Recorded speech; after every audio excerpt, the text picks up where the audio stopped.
That was real sweet.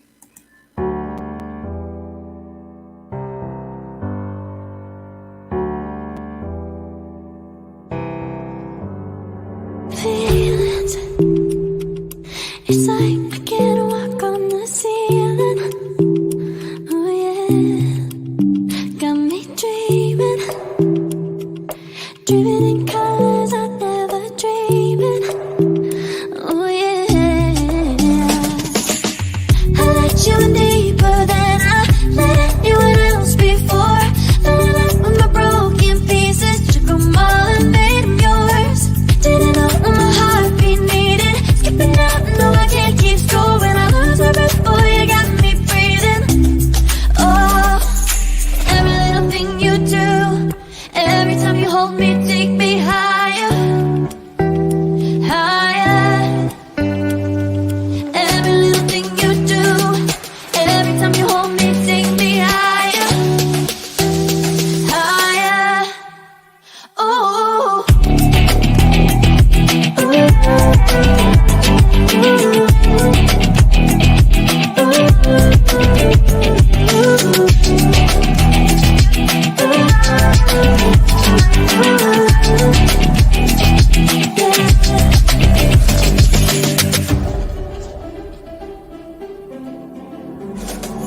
Magic, no, I'm never letting go. Now that I have it with you.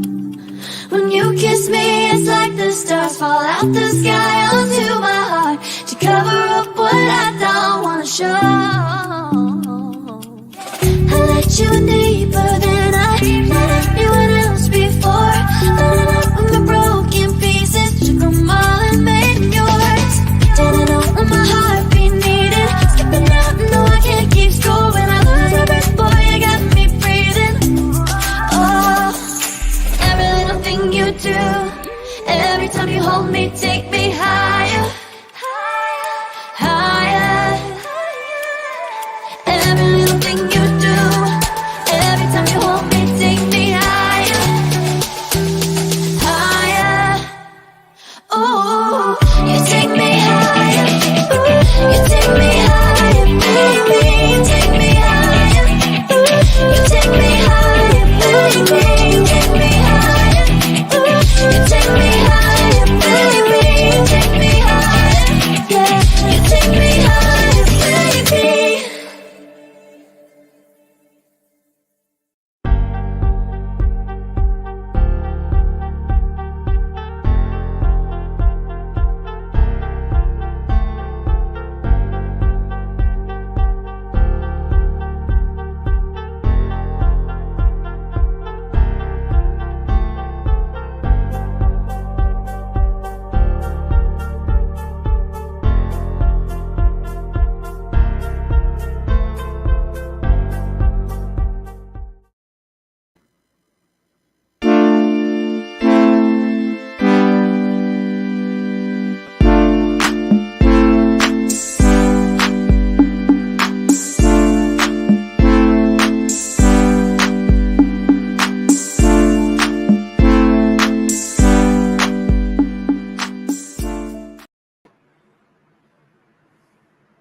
Hello, everybody, and welcome.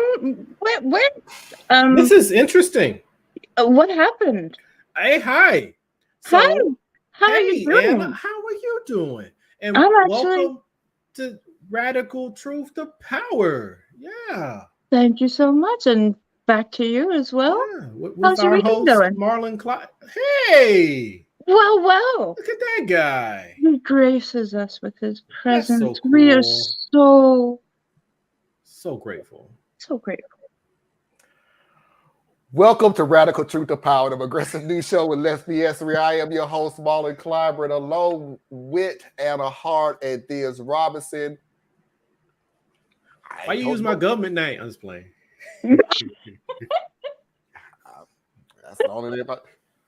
Along with Anna Hart and Theus. That guy. I'm incognito. I get it. See, this is supposed to be the serious show. Anyway, thank you all for coming. This is Radical Truth to Power. We will be looking at a slew of things that happen. We're going to look at what y'all always been asking for. You wanted the Democrats to start talking back, start pushing back on things like that. I got a video on that. I have a video on, I think something me and Theus hit on, but it was a while ago, of calling out people at that moment and not waiting like next week or the next day or even after the meeting or whatever. I have a video of just that, calling out BS at that time, not waiting. I We'll like have a to hear little that. discussion about the Little Mermaid situation. Hey, make sure you hit like, people. Hit like now. Please. Yes. Hit that Likes like are button free. right here, right now. Free support. We love Of all course. kinds of free support. Of course, Foxy's videos of the week. And Am I the A-hole? Which I honestly think this is the worst a-hole ever. I'm gonna tell you off the bat now. It is. So it's not am I an asshole, but how much? How much of an asshole this dude is. And sorry for dropping a I bet he swear didn't try right in the open. He didn't try to kidnap a business owner and make them pretend to be poor for the day. No. Say it's not so. That really happened? That was that garbage feel-good store with a little old lady that took the business owner and made was like, I don't care if you say you own this, you're poor. You're poor to me. Come in here and act poor for me. That right. Anyway, Tracy will be on later. She is coming on today. Okay. As always, please hit that like button. We appreciate each and every one of your efforts to support this channel. And if you can't afford any money, we all understand. Then please share in this social media circle. Show your love. Show your love. It's so easy. Hello, Mother Heart. Mama. Hello. Mickey huffing and Mickey. puffing. Oh, woo, she made it. Hello, Mickey. Not bad. Mickey said hello to everyone. Glad you're here. And to show them fly.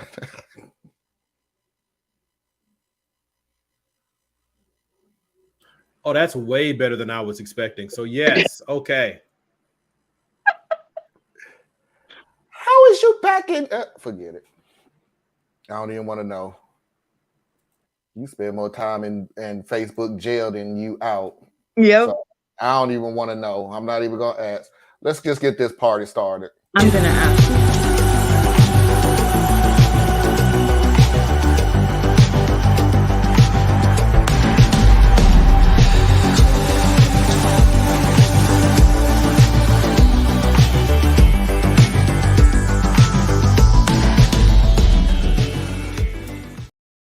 I heard what you said, Anna, that you're going to ask in a way. Let's wait till the second hour because I guarantee you I probably already know what it is, but anyway. So the first... It might have something to do with the first hour. You never know. Oh, it does. Most definitely. Somebody said something stupid. Mickey ain't going to let you say something stupid. There you go. And it's all popping. Anyway, so the first video is what I said about now pushing back. And this didn't happen this week. This was a couple of weeks ago. This is Philadelphia Representative Joanne McClinton. And what she's speaking on is a revised version of their Constitution, SB 106. And what they're doing is they're trying to change their Constitution. And some of the things that they're trying to put in there is universal voter ID, election audits, and no state-funded abortions. Hold on, ain't this the Republican lady? No, this I don't know if she's Republican or Democrat. I think this is the Republican lady who was like taking her own party to task. Let me see. We shall find out. Well, we'll find out. What they're doing is they're trying to convert the Constitution instead of trying to pass a bill because their governor is a Democrat and he may veto it. So they're trying to do it. The whole thing, by the way, Anna and Theus, came in the middle of the night. They got together in the middle of the night so they couldn't have anybody to even stop them to put this all together. Oh, when all the honorable stuff happens. 3 a.m. I got it. Okay. Freaks come out at night. So freaks come out at night. Push it back. Freaks come out.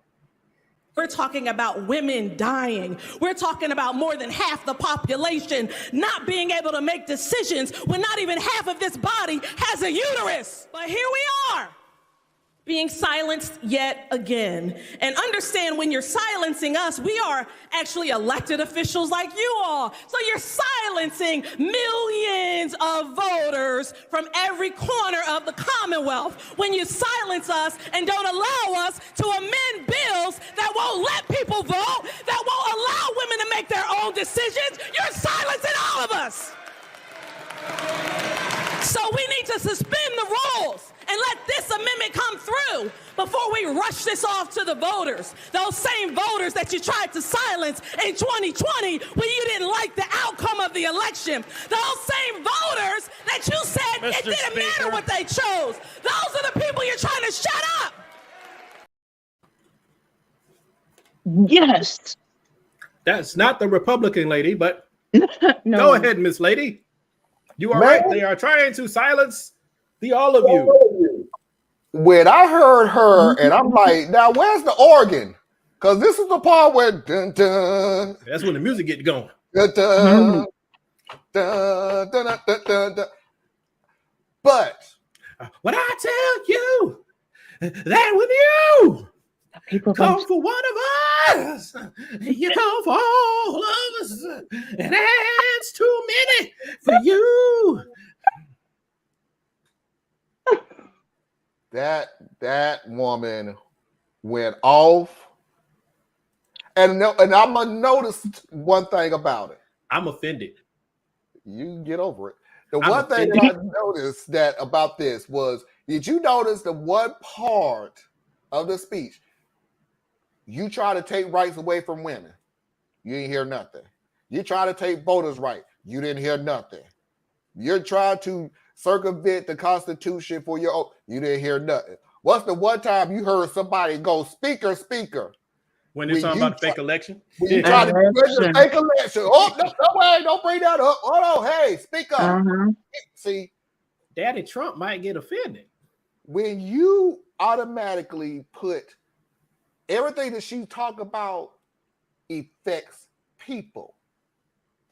Fake election. Oh, no. Hey. No. We need to stop talking now, because that's more important than people. So I need to speak up on that now. Personally, I appreciate all the people that make noise and are putting up the fight. You know, I wish that we as a people, this is as a collective, all of us would learn to not wait until things are like really, really bad to start doing it. But that is the nature of us as human beings, right? We find a way to cope. And when we don't feel that we can cope, we push back. So, okay, this is what we do. But I think I lost my point. But I appreciate the people who are doing this thing. And I think one of the things that annoys me is with the major media, as well as those of us who are just talking heads. We oftentimes don't get right at this whole what it is to be an originalist. And we point at the Republicans and we say, look at them. They're trying to take away the ability for people to vote for their elected officials. They're trying to take away the bodily autonomy of women. They're trying to eliminate the ability for minorities and poor people to vote.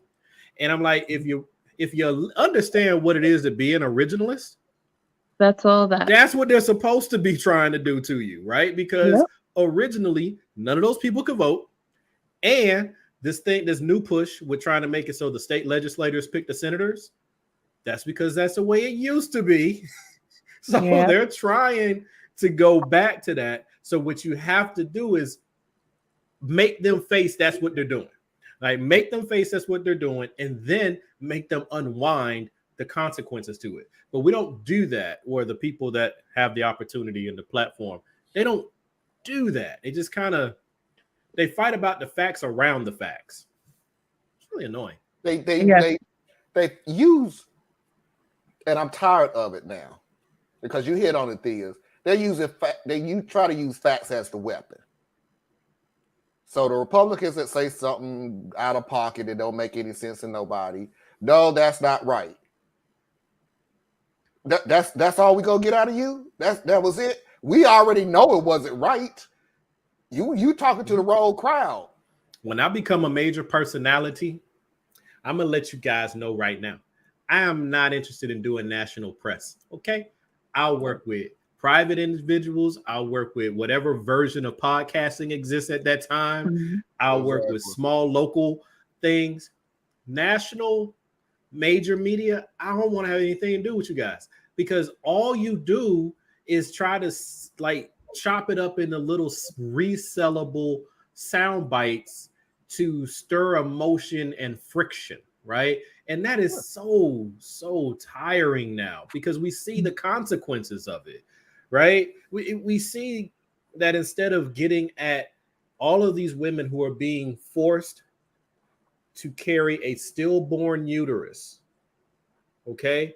The baby has died inside of her. But because she's 5 months pregnant, you insist that she has to wait until her body spontaneously tries to abort the baby. And then she might even be brought up on charges then. We have to get at what's really, really happening. When we talk about the loss of voting rights for Black people and poor people around the country, we really got to look at what that really means. That means it's baked in who gets to stay in charge. And so your rights, they're not going to have to remove them. They'll just eliminate them. It's just done. So it's, And then you add on to that I've been seeing lately.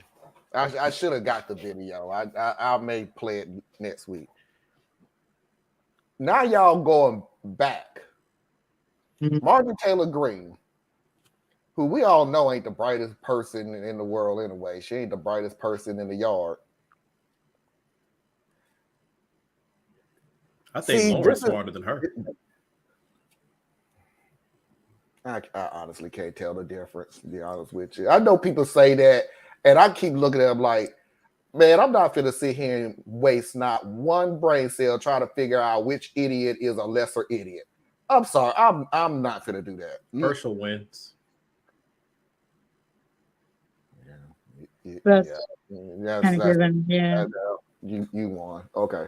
Herschel. But my point is, the video of her going on Newsmax, Maxwell, KKK network. I don't know which one she was on.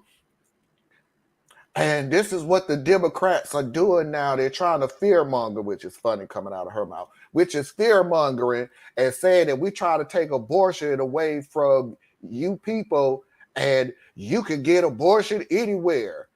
That's what they try to do. They think they saying that we try to take your voters' rights away and everything else. And I'm like,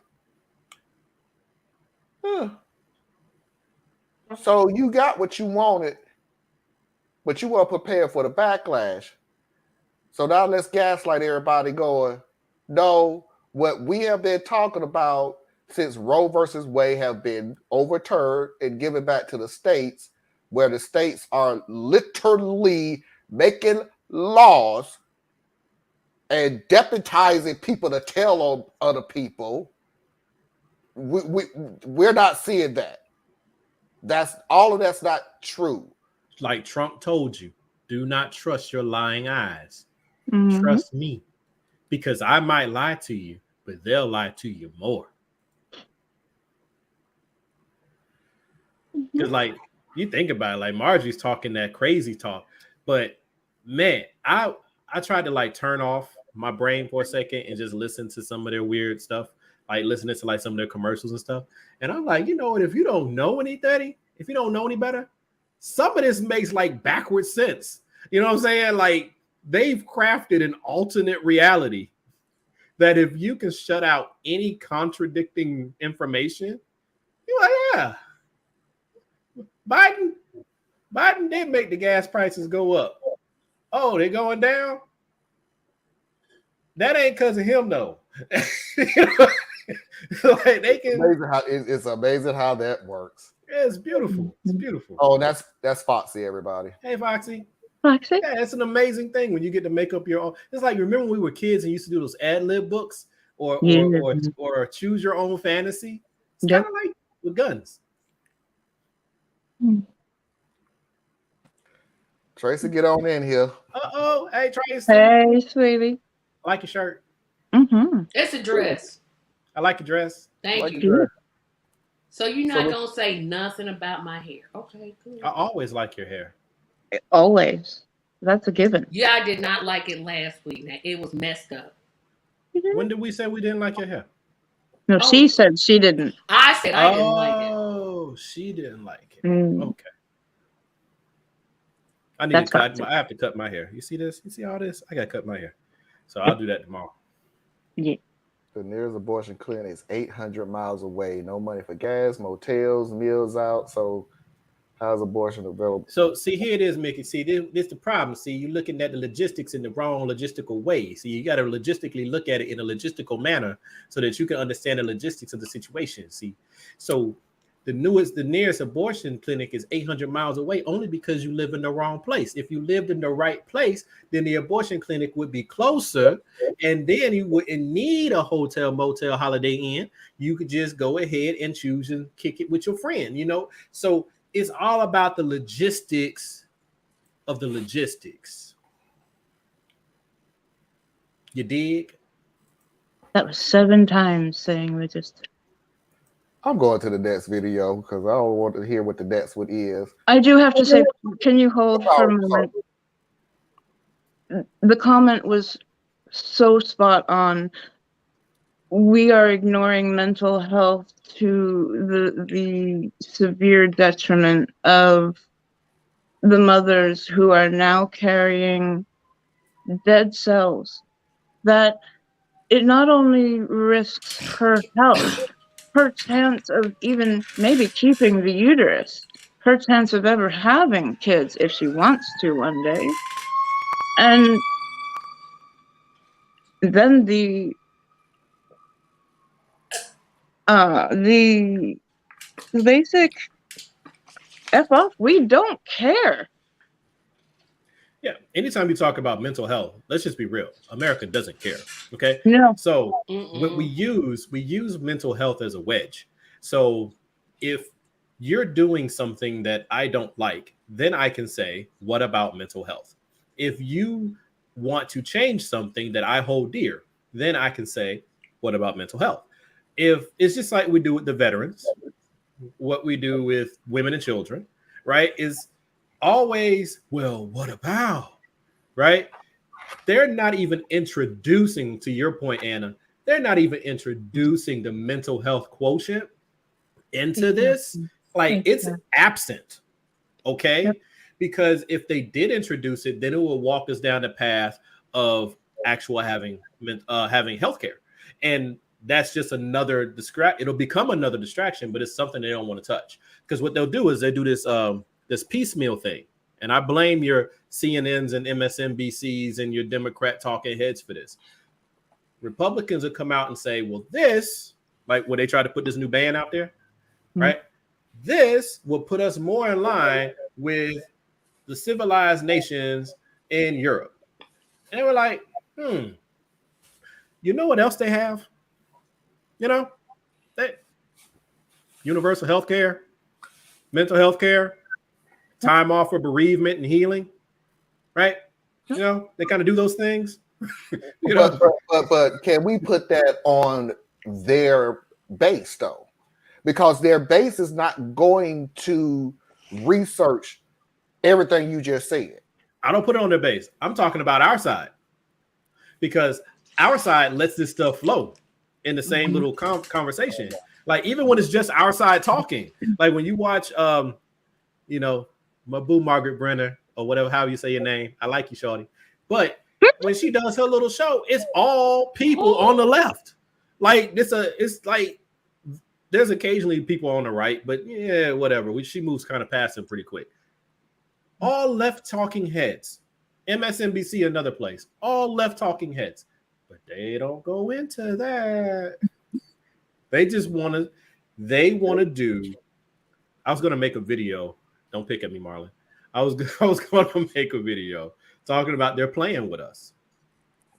Because the Republicans, we always talk about the Republicans and the conservatives and the GOP, like playing these games where they play with your emotions. But the people on the left do the exact same thing. Yeah. The only thing that makes the right and the left kind of different is the extremes that they're willing to go to, and one side is willing to use violence. Right. Sex out. It's not even want to give credit to Marjorie Taylor Greene, but it's like one of those broken clocks are right twice. But hey, Marlon, before you click off on this comment right here, and I'm gonna bounce this to y'all, but I'm just curious, where are we even getting this number from? Because I always hear this: 70% are pro-choice, but I've never been polled. Have any of you ever been polled? No. Tracy has. Okay, cool. Marlon, you ever been polled? No. Right. So where are they getting these numbers from? They're basing it. I mean, they're not polled. They poll like, I think the standard is like 1,000, and they do it so many times. There's a whole theology behind polling and how it works. Yeah, I don't think it does. There are I think that number is a lot smaller. No, I think it's more. 70% is the first. I got to say this. That's the first time I saw 70. I've been seeing 60 for like. I always see 70 almost a year. Basically, they do the inverse of the whole 30% play, right? If they're trying to push one message, they'll say 30% of America is on Trump's side, and then if they're using a different message, they'll say 70% of America is well-reasoned and rational, right? So it's just yeah. There's a standard number that they take. And this, to the best of my ability to explain, they take a basic number, and then depending on who's doing the polling, like if it's a Fox poll, just throw that garbage out the window. But if it's like, I'm trying to think of the name of the polling one that's like the trusted one. 530. The national. I know what you're talking about, Tracy, because there is a bunch of universities that take part in a specific polling. I'm with you, and I get that, and I know there's a whole science behind it, and there's no way to ask everybody. 300 million Americans. I know, but I don't even think they're doing a representative group. Like a lot of times now, I don't know. Hopefully, they've updated this as a general rule, but they used to only poll people who actually had landlines. Well, there's a particular age demographic that typically has a landline. Or who will even stay on the phone long enough to do a poll. I'm pretty sure it's fairly racially and politically diverse. I don't believe so, but okay, I could be wrong. I mean, I'm keeping my mouth shut because I don't know. I honestly don't. But I'm sorry. That was just one. We're taking it's a good question. And it's too many polls with that exact same 70%. I've seen polls as high as 80. Now I literally have seen some that have 80. But the elections never really shake out the way these things tell us. So that's why I'm like, why do we still listen to these polls? They've only been wrong twice. Al Gore and Hillary Clinton. Those are the only two. But those are like 2 out of the most recent 4. I'm like, yeah, but they got Reagan right. They got Bush right. They got Clinton right. They got Obama right. They got Trump right. No, they got Trump wrong. They got Trump wrong. And they got and they only got Obama right in the 9th hour. But they got him right. Once they looked at the tide change. They got it right. They got it right his first election. The second election, they was kind of. They had him winning. They just didn't have him winning by like a lot. Like not in the landslide. And he did. He didn't win in the landslide that he won in 2008. He did. And now I'm listening to these poll plays because I watch the 530 broadcast podcast. And the Nate Silver thing, right? Yeah. And now if you listen to some of them, and I hear other ones more indirectly because they're usually encapsulated in a show, but they're starting to pad their numbers in a way, like pad the outcomes, where they're like, well, this election is going to be a little different. So we don't quite know. Like, well, I mean, I get it, but that means you can't do your job. No, my first question is, so you literally came on here to tell me you don't know who's going to be elected. But pay me anyway. And you get paid for that? and you get paid for Shoot, that? I can say that. I don't know who's going to, I know who I want to get elected, but I have no idea who's actually going to win. Y'all the weathermen now? I mean. So Lorraine asked a good question. Yeah, I was trying to get to it. About the podcast? Right. And actually, I don't think so. Because the more information gets out, the more people tell either their stories, the way they see it. Usually, I think the dispersing of information is a good thing. And we can tell pretty quickly where somebody's motivations are coming from. Now, yes, there are a lot of Americans that are not discerning. They won't look up anything that they're being told. But then again, there are a lot that will. So I think just... I see where you're going, Anna. I can see a downside.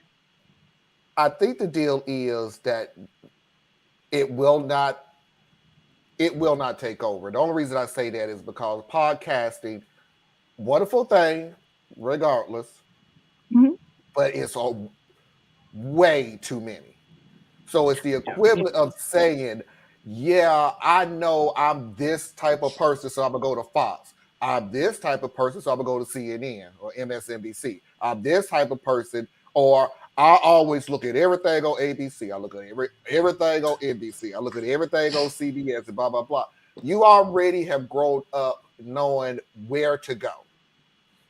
Now you're telling me to go on YouTube, Facebook, Instagram, and try to find somebody that may be my interest and may not be my interest. And yeah, I don't think it's a perfect system no matter how we look at it, but I think journalism has died. Yes. Oh, yeah, please. It don't even exist anymore. You know, so it used to be like journalism had most of the newspaper. For those in the audience who don't know what a newspaper is, it's pretty much, you know, YouTube and Facebook, but in printed form and hard copy, and the ink will get on your fingers. But it used to be delivered to you. Yeah, you used to get it free at the hotel sometimes. But like the journalistic side has died, and the editorial pages have taken over. So that now the editorials are up front, the comics are gone, so there's no lighthearted anything anymore. And the journalism is buried in the back somewhere. And so we've run into a situation where, like, you used to look at, and there was a problem with only having two to four channels, don't get me wrong. But because you only had those amount of channels, they had to push harder for journalism because they were all chasing the same story. But once we went to 24-hour news cycles, now they have to keep things filled to keep you entertained, to keep you engaged. So then we slide into our echo chambers. And then from there, we were like, wow, I could come up with some of the same stuff. So then the podcasts start coming up. And now you have people like us who share their opinions and things like that. But you slide into a narrow chamber where you're still only getting what you want. Like, I try to listen to other stuff, but even I make sure I don't even wander anywhere near Fox or Newsmax or OA. No. Like, turn on the National Enquirer. Is that what it used to be? It's the TMZ of broadcast media. That's what I think CNN is. Yep. CNN ain't number TMZ. That's all it is, man. That's breaking news. hot mess all day. And now they're trying to go and pivot. All right, this is smart. Okay. So the super, super wealthy conservative people that can't ride with Trump, they used to ride with Fox. But Fox is too busy trying to out Fox, OAN, and all the other people on their flank. So the really, really wealthy, business-oriented, ultra-conservative, but not MAGA crazy Republicans, they became homeless. And they were trying to figure out, where do I go? Many of them have become Democrats, which is a problem. But many of them have become Democrats. But what did they do with their money and their power? They looked around and they said, okay, I can't get Fox and I can't get MSNBC. Let's take CNN. I don't know why it's Republicans. I call that the Republican Light Party. But CNN used to have the, in my opinion, the best unbiased, well, less biased coverage between the three platforms. Yes. Right. And they had to do that because the other two held the two edges. So they had to be in the middle. But then they became just TMZ. Right. And then it was like, I don't even watch this because it's not news. And now those ultra rich conservatives are like, I'll take it. And MSNBC has Nicole Wallace, Michael Steele, the guy out of all of those, Michael Steele is the one that annoys me the most. Because Nicole Wallace will tell you, I'm no longer a Republican. Nicole Wallace will tell you, we messed this up. We messed that up. We shouldn't have done this. We shouldn't have done that. Like, she has laundered herself enough that where she's tolerable. Michael Steele bothers me in a major way because he's been disowned by the Republicans. And he still wants to be with them. And he still can't get off the porch. Like, dude, they kicked you out. Leave. Go. Be independent, but go. Yeah, you're too smart to be that. How smart can you be if you keep going to a party that don't want you anymore? But no, I don't think podcasts are the destruction. They're already doing that well enough themselves. Nope. They don't need our help. I think podcasts will make it worse overall because we have no reason to come back to generally to come back together unless you happen to find podcasts like this one and a few others that criticize everybody. Mm-hmm. Exactly. And we do. Yes, we do. But yeah, it's a tough thing. All right, we got to move on because we got to move on. He didn't get. So he don't get to talk. So he decided to take himself out because he don't get to talk. Well, I'm so sorry that we got to move hear on. You, sir. I can still hear you. I don't get to talk, so I'm gonna take my ball and leave. So we're gonna move on. We're gonna move on to what we were saying. Hey Susan. Hey Susan. And unfortunately, the Repubs have turned Dems are usually still center. Even the Democrats we have are all, center right. We don't have anybody who's center left. No. Yeah. So we're gonna move on to what we've been saying last year, this year. I don't know what we said of calling people out on their BS at that moment instead of waiting at the end of the day or next week. Or do you remember what such and such said last week and everything? No.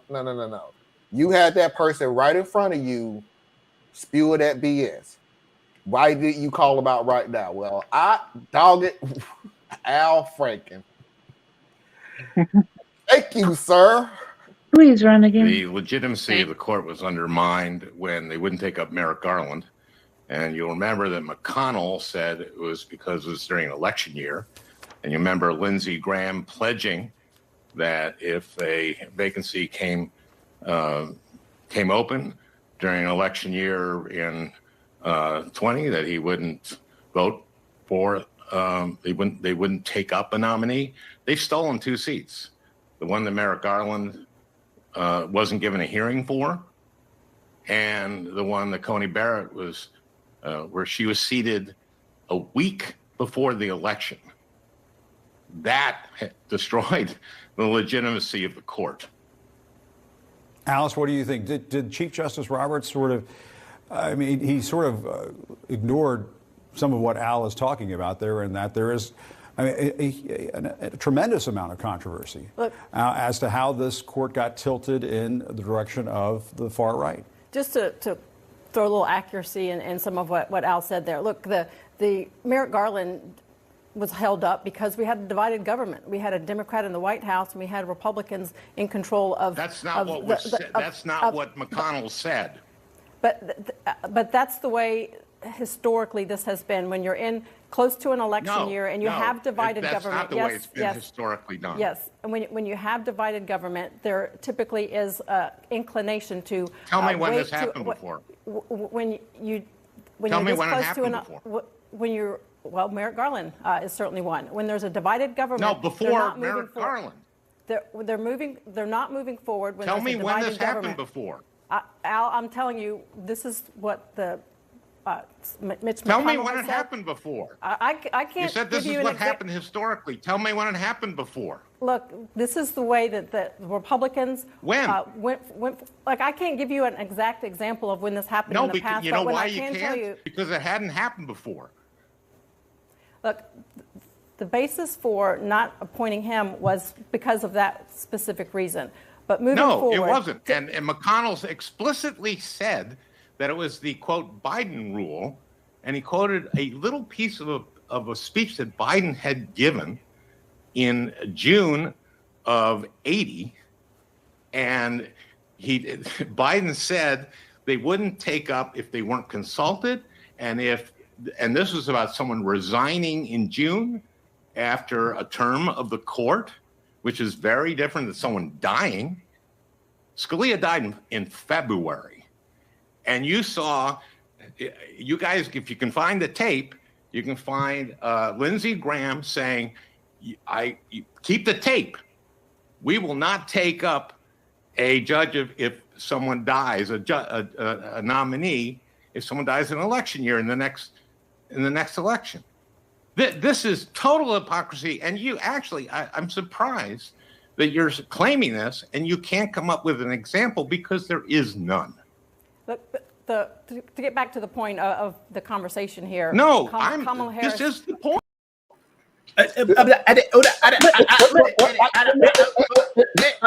What I was, what I was saying was, what messed me with facts. You know what messed her Trying up, to defend though? the Republicans. She started off No, bad. she said historically. Name something. Historically, that was her second mistake. Her first mistake was showing up to put some accuracy into what was said. It's like, God dog it. Do you know who you finna go up against, lady? So if you ain't finna say something accurate, you may want to stop where you at. And please stop typing now.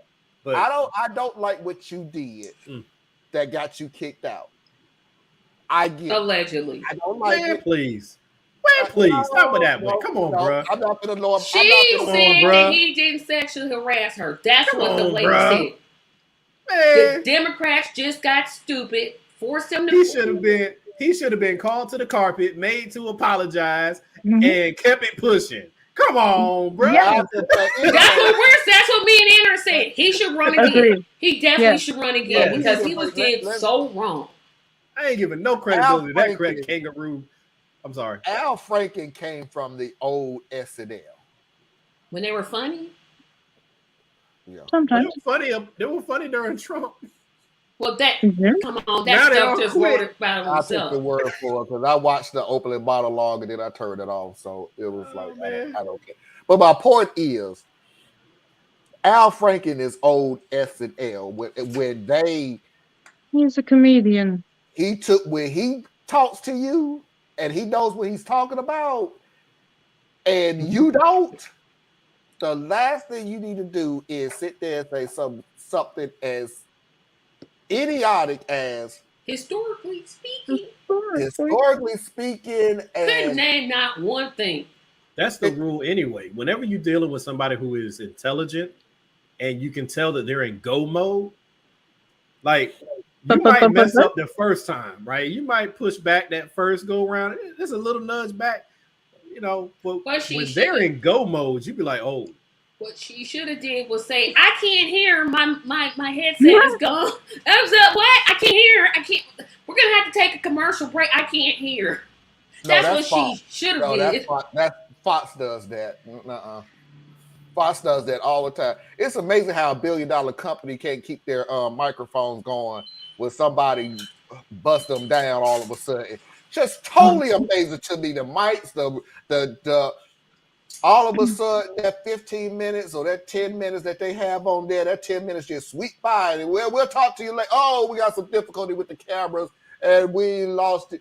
Oh, well, I always found I'm going to go ahead and talk shit about you since you ain't here to defend yourself now. And you was wrong and propaganda and Trump and no, my favorite is when they did it to Trump.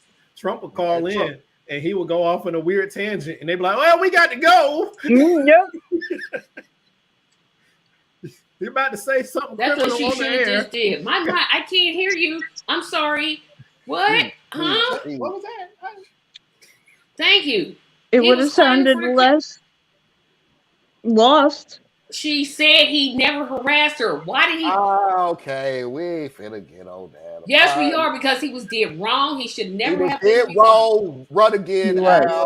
Please, because he was literally like one of the few Democrats. I'm like, I really like this guy as a legislator. Yeah. I mean, you know, I get you, but I'd be willing to bet if you looked at his voting record, you would be just as critical of him as you are other Democrats. But I think I agree 100% with you, Tracy and Anna. I mean, I'm not going to hold that over his head because, I mean, I'll hold it to him from the standpoint of, dude, that was kind of stupid. It was stupid, but not sexual harassment. It wasn't as bad as what we had seen before. And definitely not what we've seen since. But it's not bad compared to the party that pays their mistresses to have abortion. Oh, yeah, wait a minute. They hire porn stars to cheat on their wife while their wife is pregnant. Yeah, that's classy. That's classy. Well, we ain't. Let's move on before we get into the Bill Clinton era. So that ain't got nothing to do with Bill Clinton. You know that. Bill. Why you bring up Bill, man? We wasn't even talking about Bill. We was talking about Bill. Said nothing about Bill, man. His friend. Just don't smoke a cigar around them. Mike Liddell is back in the news. The FBI. I don't think he's sharing those cigars.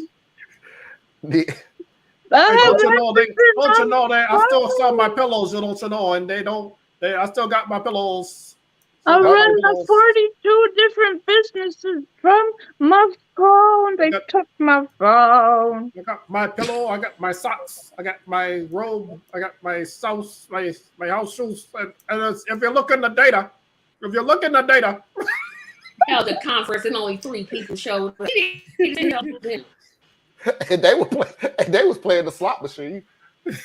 Mike Liddell. Today, the FBI. You're going to hear this, and you're probably already hearing it in the news. The FBI came after me and took my phone. They surrounded me at a Hardee's and took my phone that I run all my business, everything with. They could have just, what they've done is weaponize the FBI. It's disgusting. I don't have a computer. Everything I did up that phone, everything was on there. And they told me not to tell anybody. Here's an order don't tell anybody. Okay, I won't. Well, I am. So. Okay. Hold on, let me go first. Let me go first. Oh, no. It's like, who's going to go first? It's Marlon. Let me go first. Whoa. 2 things, you blittering moron. Number 1, I ain't got no computer. I run out my business through my phone. First of all, if you run your whole business through your phone, you stupid. Nobody runs their business through their phone. And number 2, you don't have a computer. What the fuck are you recording on literally right now. Where is this His technology? phone, the phone that he went to buy at Walmart. His But burner my phone. favorite part of it was, and they're hold on, and they're telling me not to say nothing, not to say, dude, say what? We don't give a fuck. Everybody knows. I'm pretty sure they never said anything about you saying nothing. Oh, child, They don't he's care. special. They have your phone. You can sit there and go on Fox right now and tell them everything. Don't care. Nah, y'all go, because oh my gosh. I can't. Hardee's has some pillowy biscuits. They do have good biscuits. They have been slamming him hard, and I am here for it. You're like, nah, don't say nothing about eating it. No. So first of all, okay.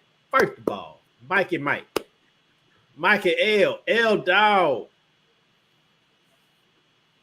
You didn't say you were at Hardee's for breakfast. It kind of makes it seem like you were there for like lunch. And see, no self-respecting person really eats at Hardee's for lunch.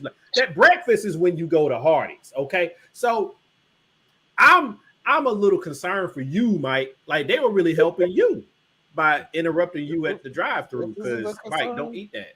Don't eat it. It's too heavy. It's not good for you, right? It'll just sit in. It's not good at your age.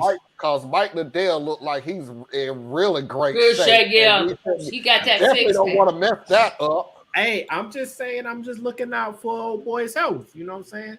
Because he's gonna have to be able to get him off me. You know when he get behind the wall. But that's when the drugs kick in. So that's that part with Mike. I like his hair, and then the way they crafted his whole stage setup is like straight out of like entry level stagecraft because they made sure he had his little pin and he had to tilt so that the pin was facing the camera some, and then he had to make sure you had the eagle, and then you had another cross, and then you had a Trump sign. Everything was like right there in the background to let you know America first, God first. But I'm up on charges. But Mikey Mike.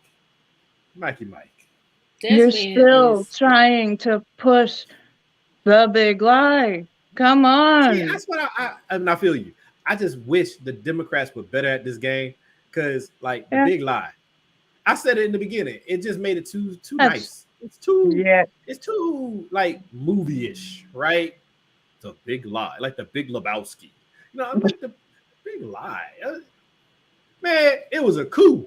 This man tried to overthrow the U.S. government and led a riot against the halls of Congress, threatened the life of the vice president, threatened the life of the Speaker of the House, refused to leave office. Then when he did leave, left with classified documents. We're on Trump. Everybody who worked for him has been indicted or put in jail. Pretty close. I'm like, Mike Lindell is just, when I was a little child and we had children who couldn't achieve as well as they should, we had a derogatory name for them. Wow. Wait a minute. Mike Lindell is going to make me go and get a time machine and apologize to all of those children that I insulted. My goodness, dude. I don't even want to say, are you sane? Because I know you are not. Get help. Just get help. Got money. There's nothing wrong with saying that you need help. There are counselors, there are professionals, there are psychologists, there are psychiatrists. Go somewhere. Get help. You can't go to those people, Tracy. He needs to go somewhere. They're going to download secret subliminal messages into his No, he won't, brain. because the government took his phone that he uses to download stuff, so he can't download anything. No, because he's going to lay on the couch, and that's how they get you. Because they're not going to let him bring his at own first, pillow. I thought this guy was delusional. And then I thought, you know what, Tracy, you really shouldn't say that. Maybe he's like Trump and he's just pretending he believes this lie. No, this man really believes it. He believes it in his soul. He believes it with everything in his heart, his mind, his soul. He wakes up thinking about how he's going to prove Trump the election was stolen. He believes to his core. The general dude believes to his core. Who, child? But the rest of them pretty much were playing along for the power trip. But yeah, they're those playing two along. Jokers definitely believe. This Lindell, he's in this game to win this game. These people are in one or two categories. And I think that's about Mike Lindell, too. I don't think he believes in any of this crap. Yes, he does. Really he absolutely believes I don't think he believes any of this crap because right now, Mike Lindell fell into the second category. I told you about the two people. One that, hey, you know, I done figured out that I have been screwed over, but I'm not going to say anything about it. Mike Lindell is in the second group of, I done talked so much crap and I'm so deep in it, might as well keep it going. I'm going to disagree with you on this. He believes wrong on this. I don't think he can stop it. He believes it. You can look at his face. You can look at his eyes and tell he believes every word he's saying. I think they so in it. They in it so far. I think their crazy was already waiting for somebody to. It was just waiting, and it just took this, and they said, "Oh well, I'm going." No, he believes it. He wakes up in the morning, brushes his teeth, was like, "I'm gonna prove that Trump got the election stolen." He went to Hardee's that day. I bet you he was thinking, boy, I wonder how many ways I can prove that Trump got the election stolen. This man, he's in. He's drank the Kool-Aid. Daddy's gonna be so proud of me. This right here is gonna make sure that he loves me. He'll love me now. He should talk to Eric. Eric will let him know. Who is Eric? That's the Trump kid. You can't. Oh, Eric Trump. Well, no, he has to say that it was. No, Eric has to say that because one, he's Trump's kid. So what else is he gonna say? No, Eric has been trying to get his dad to approve of him his whole life. That's Don Jr. No, Don Jr.'s been trying to be his dad. Because they all know Ivanka's the favorite. They pretty much figure she's the favorite. Well, yeah, I don't think she's trying to sleep with them. Out. Ivanka left all of them. Yeah, Ivanka was like, yo, I'm turning state. Ivanka was like, yo, you ain't even president no more, man. I'm out. Ivanka was like, yeah, Dad, I'm going to do everything you taught me, man. Look, the game's over. I'm going to turn state right quick. But she's still his favorite. We don't know anymore because he don't even talk about it no more. He don't talk about none of them. He only talks about Don Jr. now. He doesn't talk about the rest of them. He don't say nothing about. Didn't he have like 5 kids or something? He got a couple because Poe Tiffany ain't had. Tiffany and Barron. Now see, Barron's the only one I won't come for because that's a child. I'm not gonna do that. That's a child. Barron's gonna be an evil or something. But as long as he's a child, I'm gonna just not criticize him because that I don't do that. That's a child. I don't do that. That's all right. I'm calling Antichrist now. You got too many influence. I mean, ain't nothing good in his pathway. I mean, I don't see him breaking. Or he could be like the opposite. He could be like Ted Cruz's daughters that can't stand him and get on Twitter and complain about him all the time. Yeah, it does mess up the wiring of the brain, but he ain't never gonna get tired. But the worst one is Mike Pence. This guy, his loyalty to Trump, I'm like, dude. He's a beta. He tried to kill you and you're still... What? No, beta's not fair. He's a submissive. Yeah, him and Lindsey Graham have a similar personality type where they need to attach themselves to a stronger personality. Like, they literally need it. And so they found Trump. Trump is excellent at reading people. So he used them for what they were. And then that's what it is. But now that Lindsey just bit Trump's hand again, like maybe he bit his hand just to try to get him to pay attention to him again. If Marlon you were vice president and vice president, and Marlon said they were trying to kill you, and he said, "Oh well, maybe he deserved it." You gonna sit here and tell me you gonna be sitting here like Marlon's the greatest man of all time? No, Marlon had to make sure him and his security details keep their head on the swivel. But what I'm saying is, That is not Pence. Pence ain't never shown you a day in his life. You picked the wrong two people, Tracy. Because if you sit there and talk that smack to me, Pence is behind mother his whole life. Going but one direction. Mm-mm. I ain't going but one direction. And I'm going into the direction of, okay, now I'm here. What's up? Yeah, what was that you said? What was you saying? Because I'm here now. Nah, put the cheeseburger down, bro. We finna hold this big, long conversation right now about what you just said. Hey, take your hand out of her hoo-ha. We need to talk. Yeah, I'm gonna have to walk out now because that room smell like. Anyway, so this is the last video before we go into the second hour. I said hoo-ha.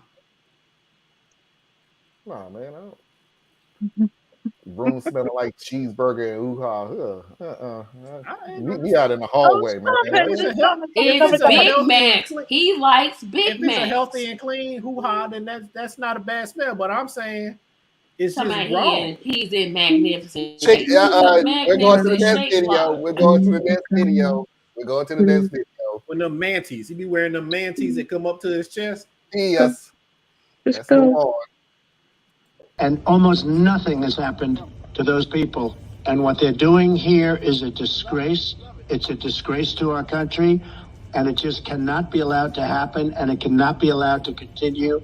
So I just want to say to everybody, everybody's working on it, and I very much appreciate, Mickey, you're asking me to just speak to everybody, but we cannot allow this to happen to our country.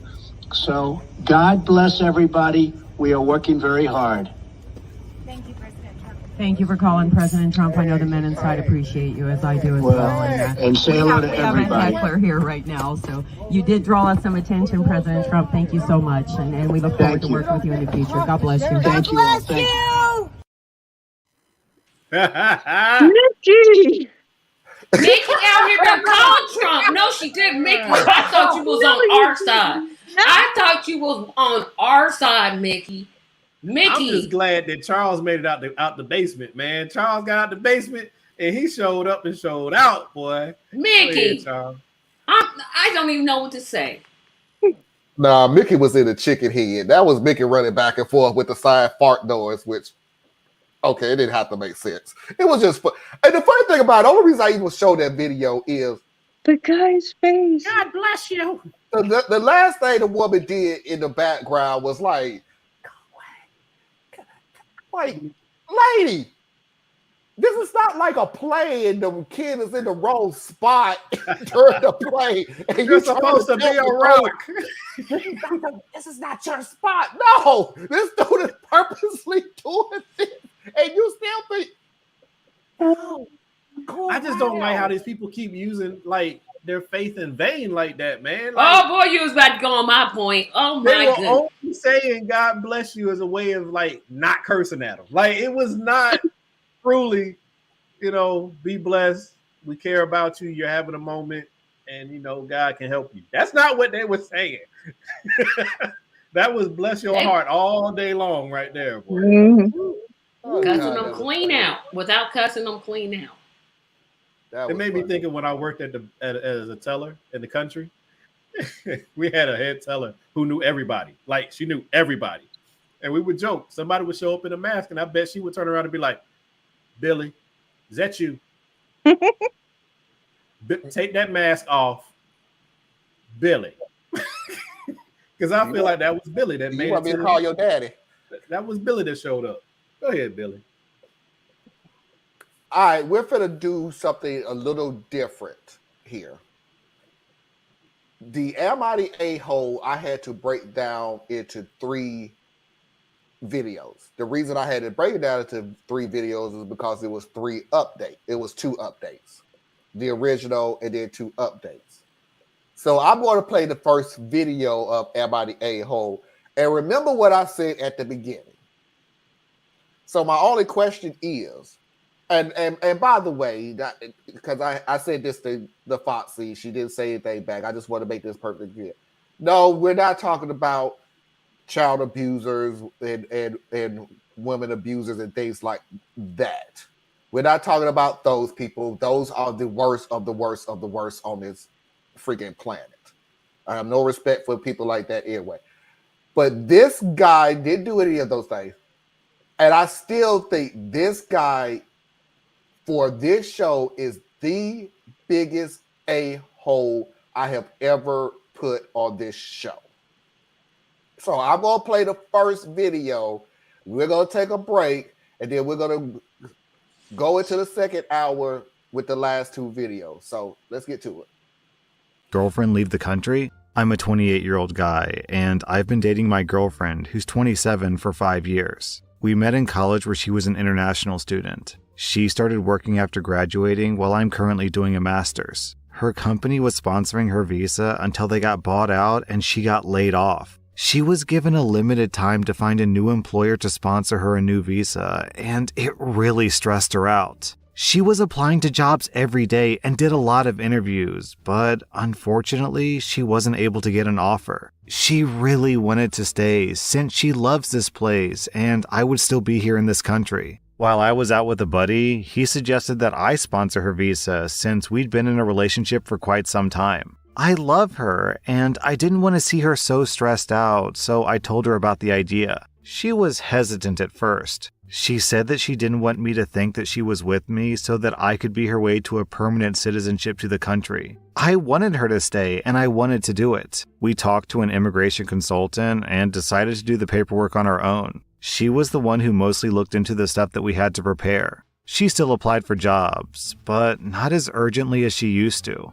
I had to fill out some paperwork to be her sponsor, and I felt uneasy about it. I did want her to stay, but I felt like it was too much. Eventually, she was done with her part, and all that was left was mine.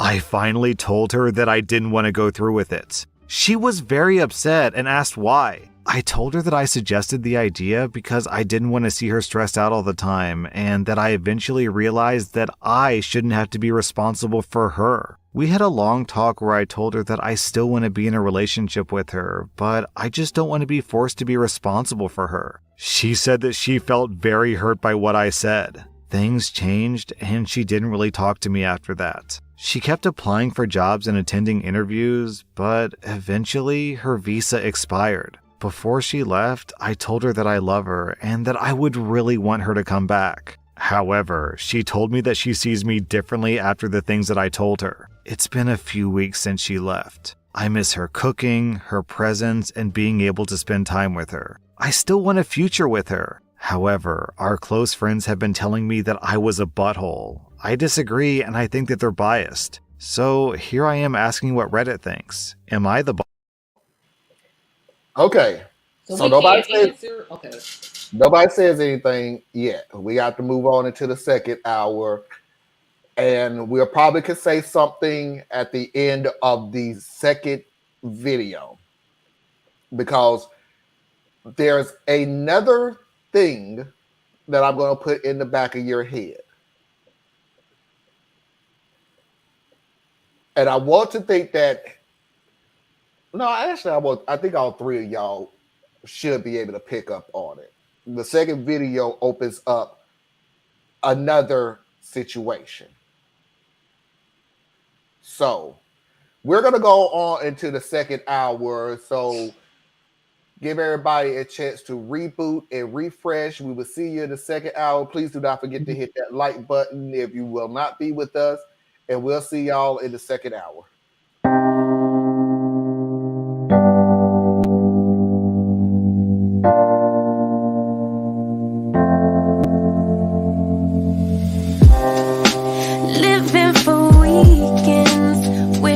I could take a break from this world. Running on a hamster wheel, but searching for something I can't feel. I just wanna be a lost girl and fly. Take a breath, feel my wings spread, levitate above the ground and make eye contact with clouds. Now I'm rising, I'm soaring above it all. I just wanna be free. Finally, I wanna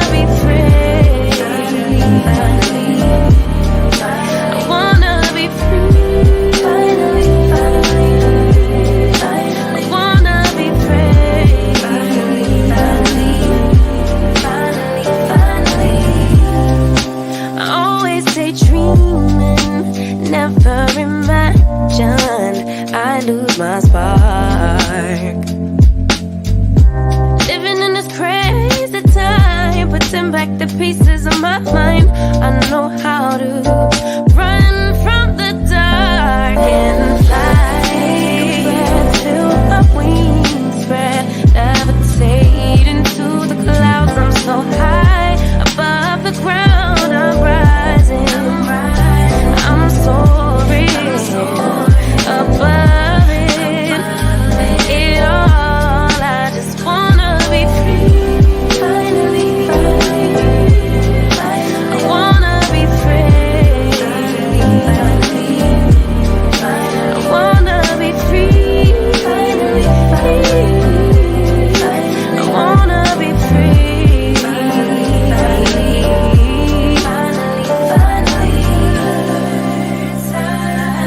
Higher to a bird. You, I'm rising. I'm soaring above it all. I just wanna be free. I wanna be free. I wanna be free. I wanna be free.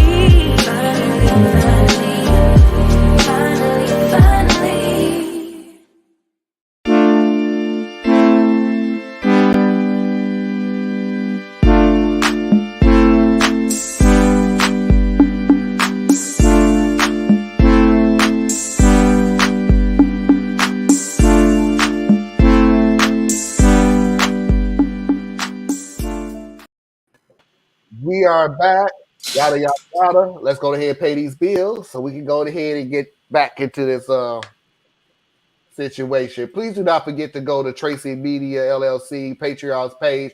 Help support her. Please do not forget to go to patreon.com/complex mind. Please do not forget to go to patreon.com/radical truth to power, exactly the way it's spelled. Capital R, capital T, capital T, capital P.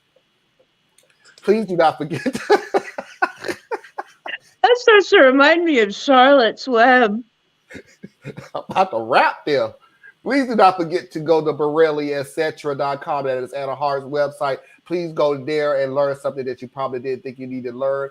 As always, please do not forget to hit that like button. Let everybody know that we are live right now. Please, I appreciate it. And if you haven't had a chance, and this is the type of content that you like to have, please do not forget to hit that subscribe button. And if you do, please do not forget to hit that notification bell.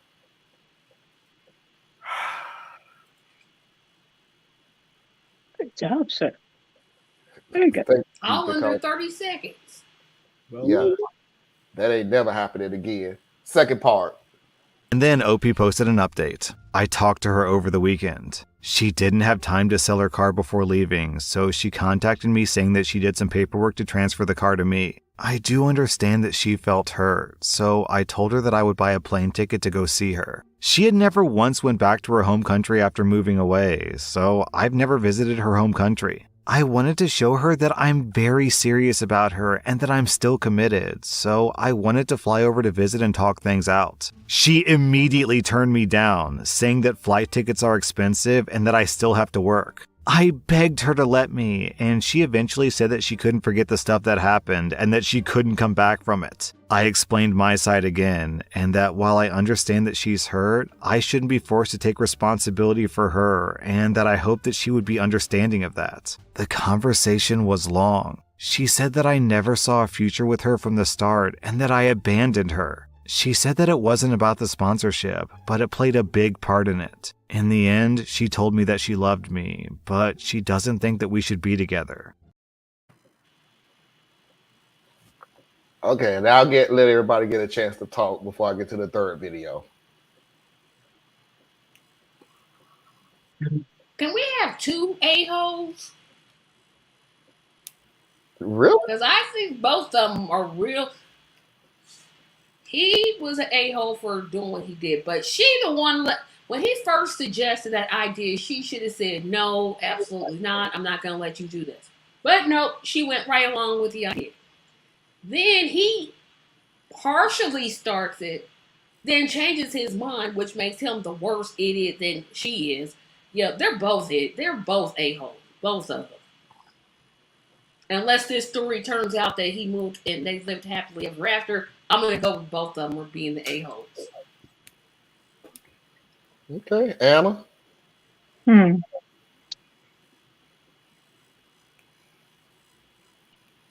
Don't go somewhere where you can't back your words up with action. You should have done a whole lot of things before you suggested this to her. This was your suggestion. And at that time, she's probably going off of seeing a lifetime with him.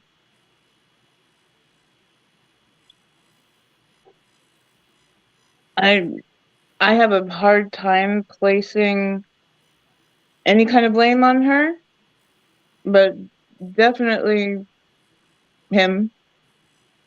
This is messed up from the beginning. All right, Theus. I really ain't got much.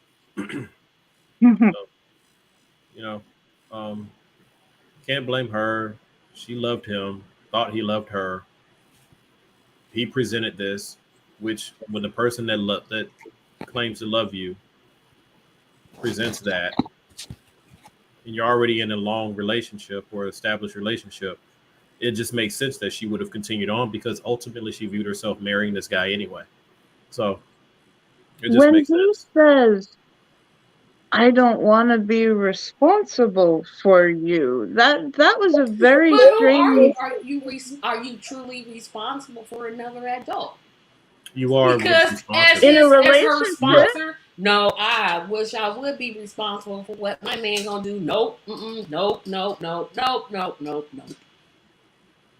I am responsible for Foxy. Foxy is responsible for me.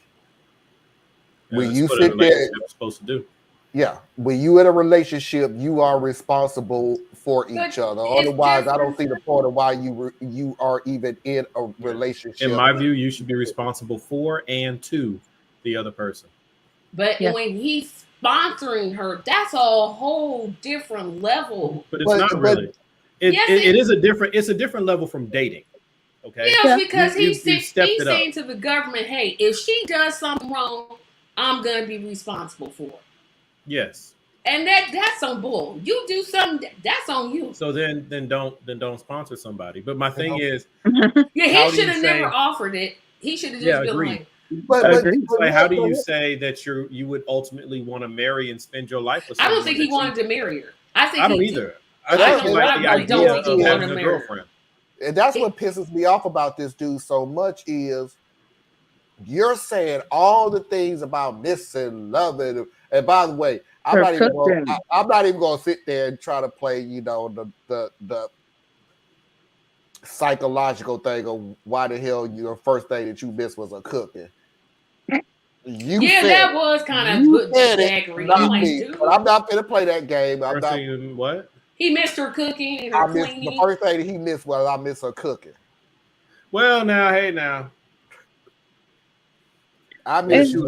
I miss your presence. He could have said her presence. That should have been first. That should have been first. He went with cooking first. Man, because see, for example, that's all she was good at. No, it's just something. Why he named it first? Then, if he didn't miss her cooking primarily, why did he name it first? He said at one point he did say I miss her presence. Later on the list.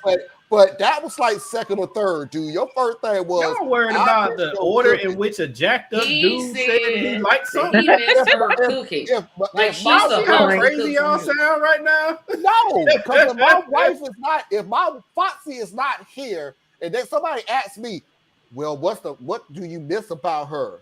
I miss her not being here. Man, I miss that meatloaf. I mean, all right. Or that fried chicken, boy. We're talking about a dude who is obviously extremely selfish. Yeah, and that's where he functions. But and this is on me, okay? I was in a relationship in my younger life, and the woman I was with was an amazing cook. Amazing. Okay. So when we broke up, I didn't miss her, but I did miss that food. And now you was with the her, difference though, for 5 years. The difference is we broke up. But no, was See, you in with his her for case, 5 years before you broke up?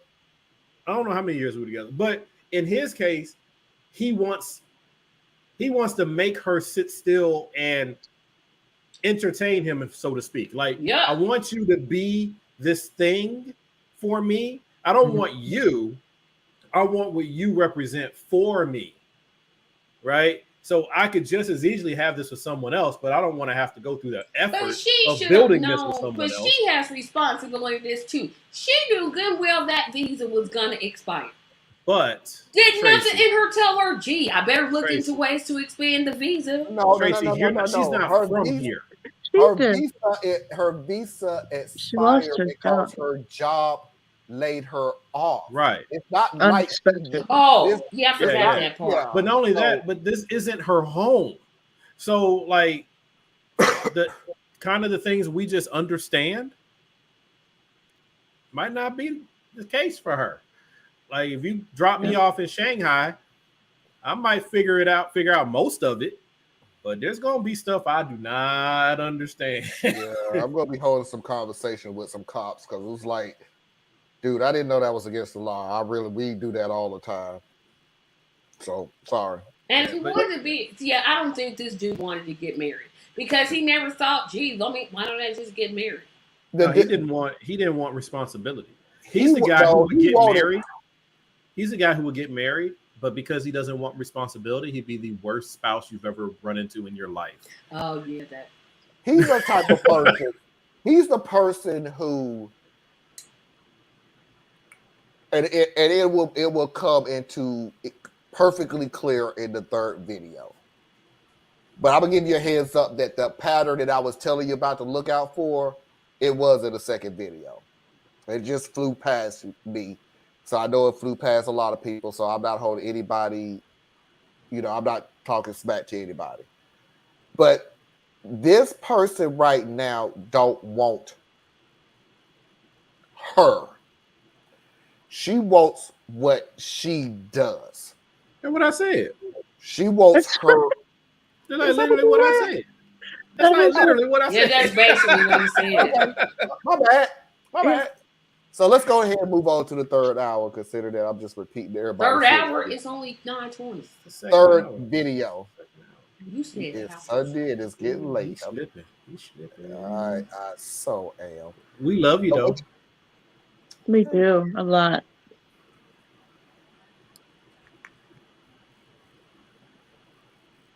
And if you were a Patreon member of Tracy, you would know what that meant. Yep, you sure would. You sure would. You know exactly what that would mean. If you was a Patreon, you would know exactly what that means. Oh. But we're going to go ahead and get into this third video. And like I said, the pattern was in effect in the second video. The pattern continues in the third video. I'm not going to stop the video. This is the last one. This video will also make it perfectly clear why I said this guy is so far, because we got 2 more months now. So far, this dude is the biggest asshole I've ever had on this show. Posted an update. A couple of weeks ago, I received a sum of money from my ex-girlfriend. This happened while I was sleeping because we were in different time zones, so I only saw it when I woke up. The message included with the deposit said, "Hope this helps pay off some student loans." It wasn't a huge sum, but it was still significant, so I tried to contact her, but I couldn't reach her. Fast forward to last week. A mutual friend of ours wanted to check up on her to see how she was doing, but they couldn't reach her either. They Google searched her name and the country she was in, and through Google Translate, they found out that she had unalived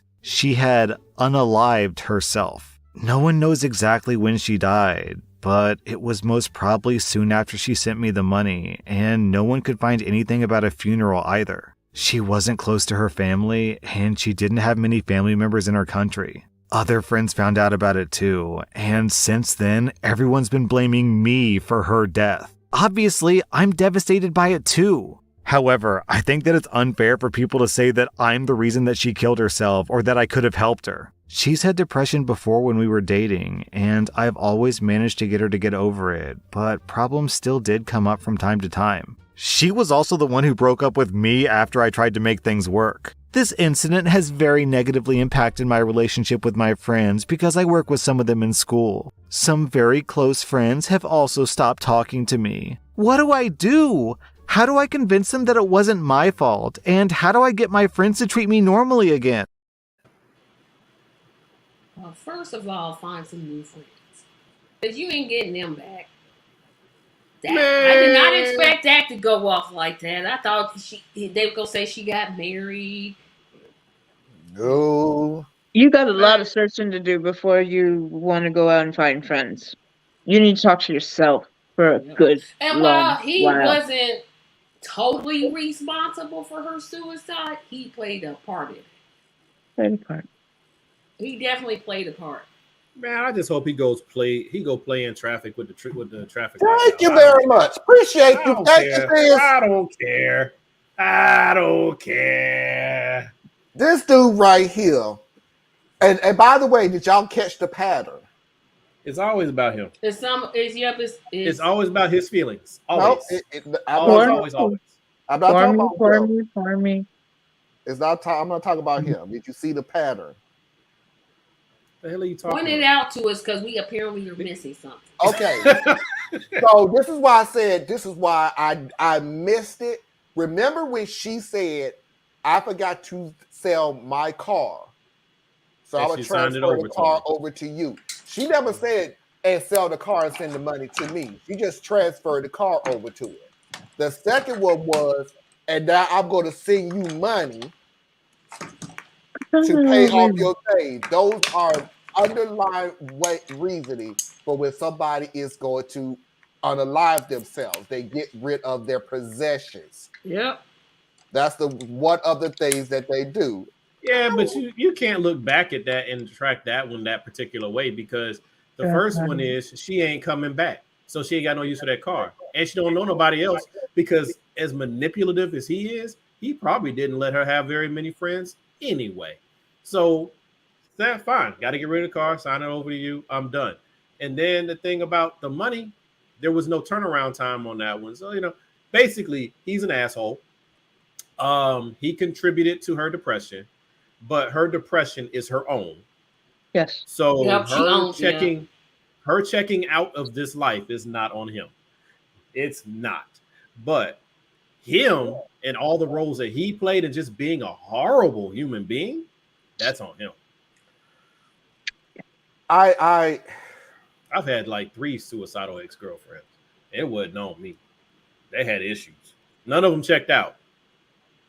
But no, I've had those situations before. I'm not those situations always come out as if you leave me and blah, blah, blah, and everything like that. I'm like, look, I can't stay with you. So I hope the best and everything.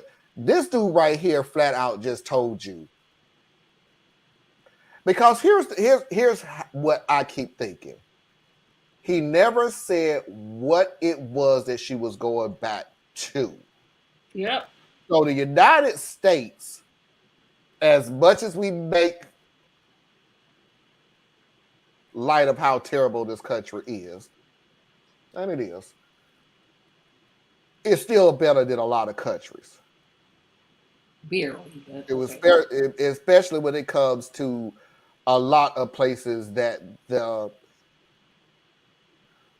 the quality of life for a woman. Yeah, your quality of life is a lot better, especially for women.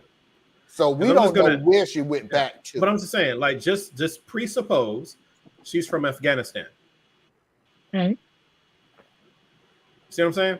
I was thinking Saudi Arabia, but yeah. Right. There's a lot of. The family gone. The family is gone. She literally said she's not close to her family anymore. No, they there. They just not there for her. They're there. She's just not attached to him. So support is. Yeah, she was already exiled when she said she wanted to go to school. They was like, "What? You trying to get an education for what?" Yeah. But, so you come back on, and your logic Your logic is to ask Reddit, how can I get my friends back? Yeah. Well, she gone now. He need friends. He can't get her back. Ain't nobody go. It's still all about him.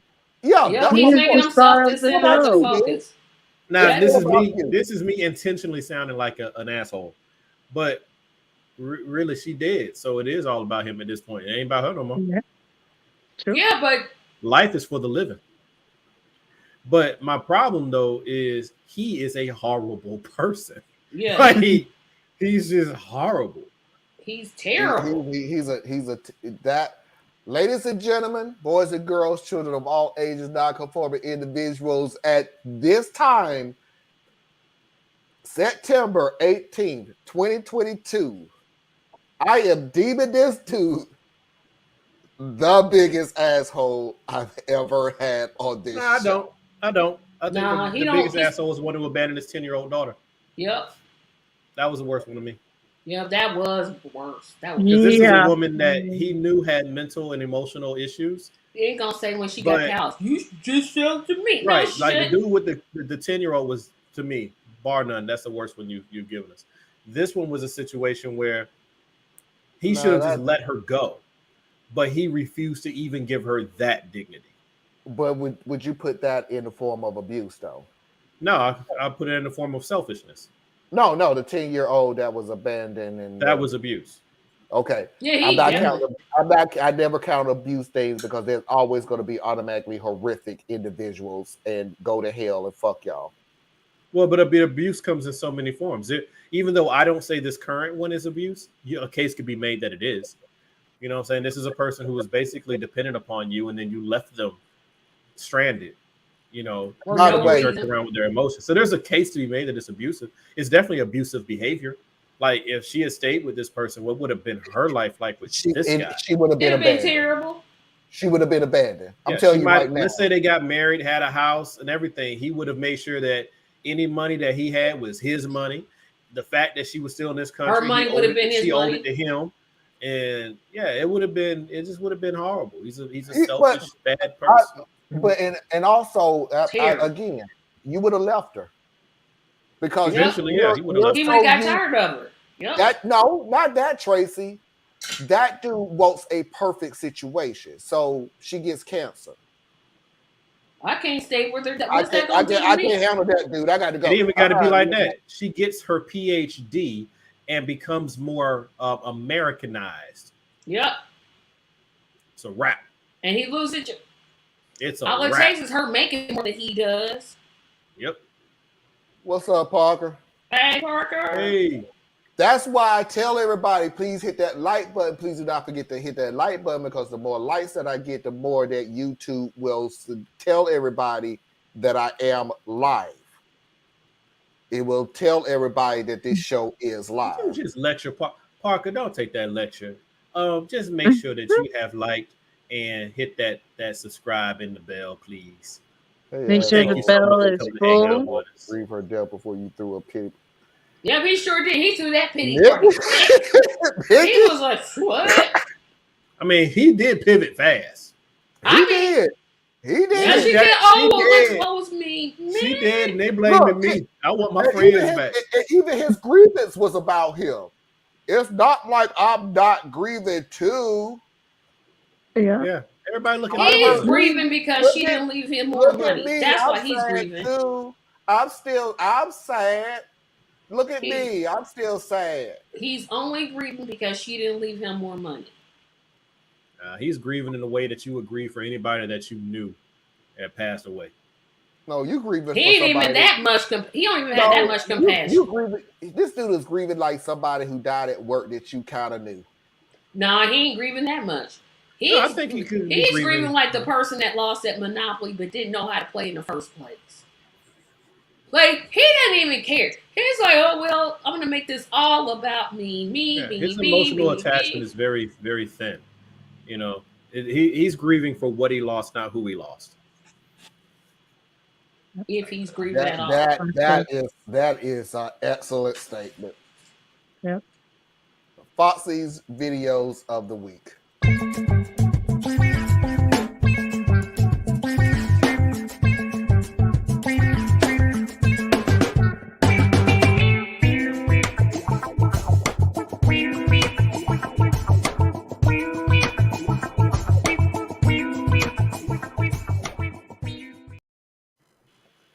I'm like Anna. Sometimes this music is kind of like.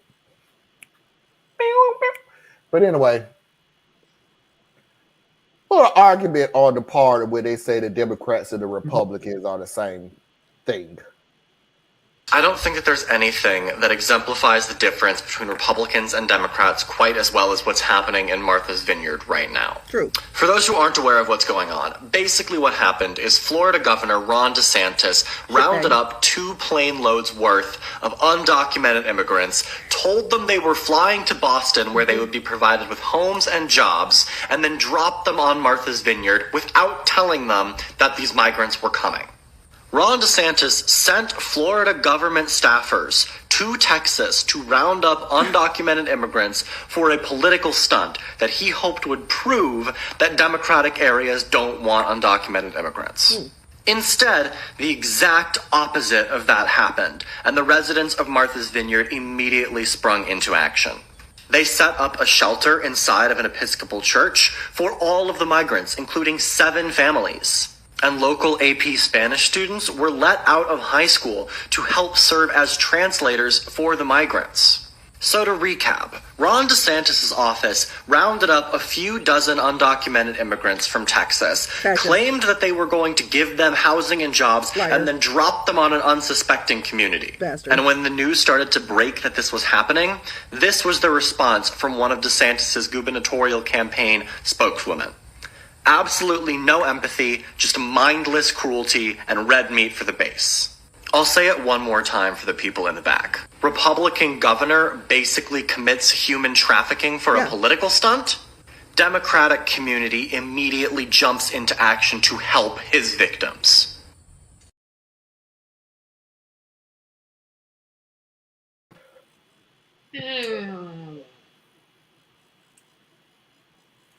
So here's my thing, Mr. Marlin.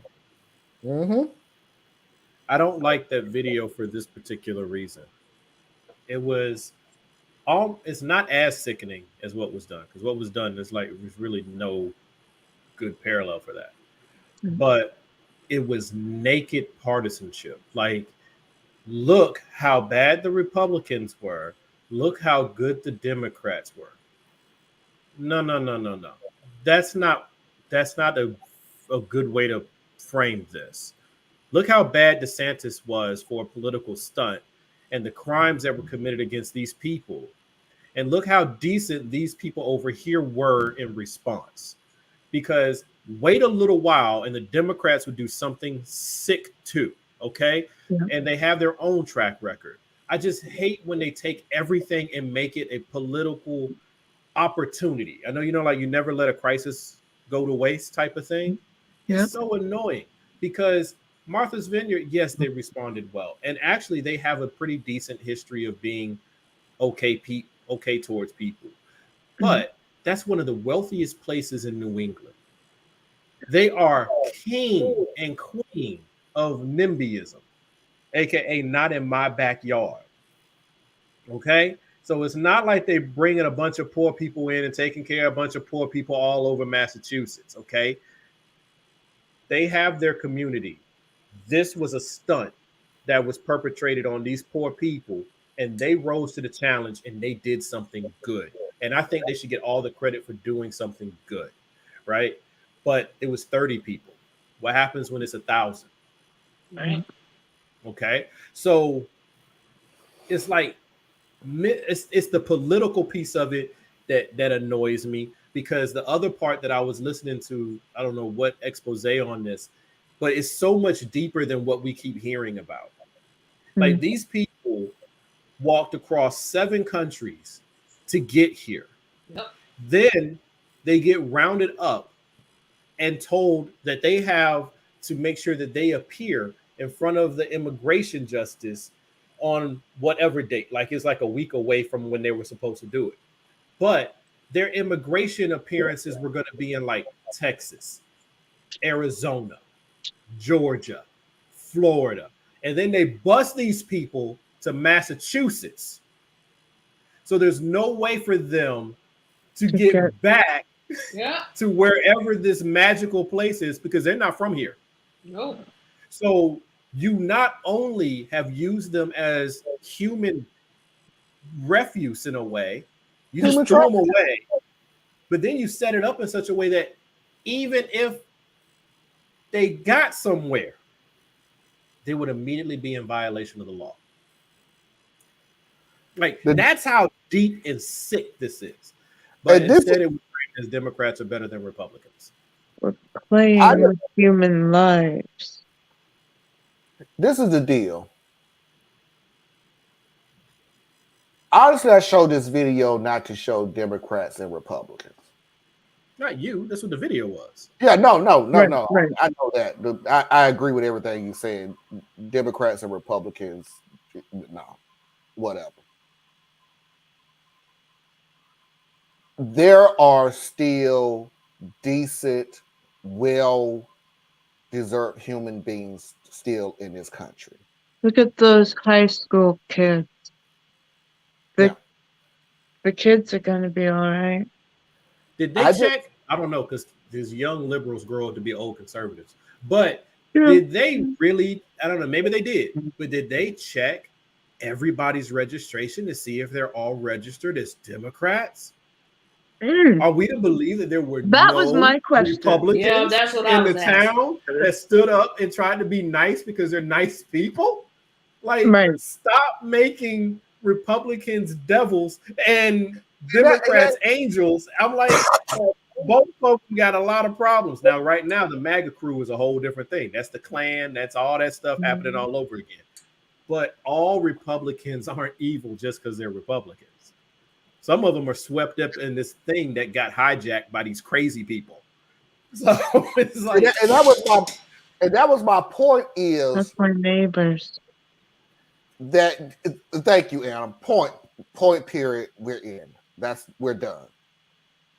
It was. I'm not looking at you because you are immigrant. I'm not looking at you because you Mexican. I'm not looking at you because you black. I'm not looking at you because you white. I'm not looking at you because you're from another country. I'm not looking at you because you're over here illegal. I'm not looking at you. I'm looking at you because you are a human being that needs help. I have the ability to help you. Thus, I'm going to use my ability to help you because you need help.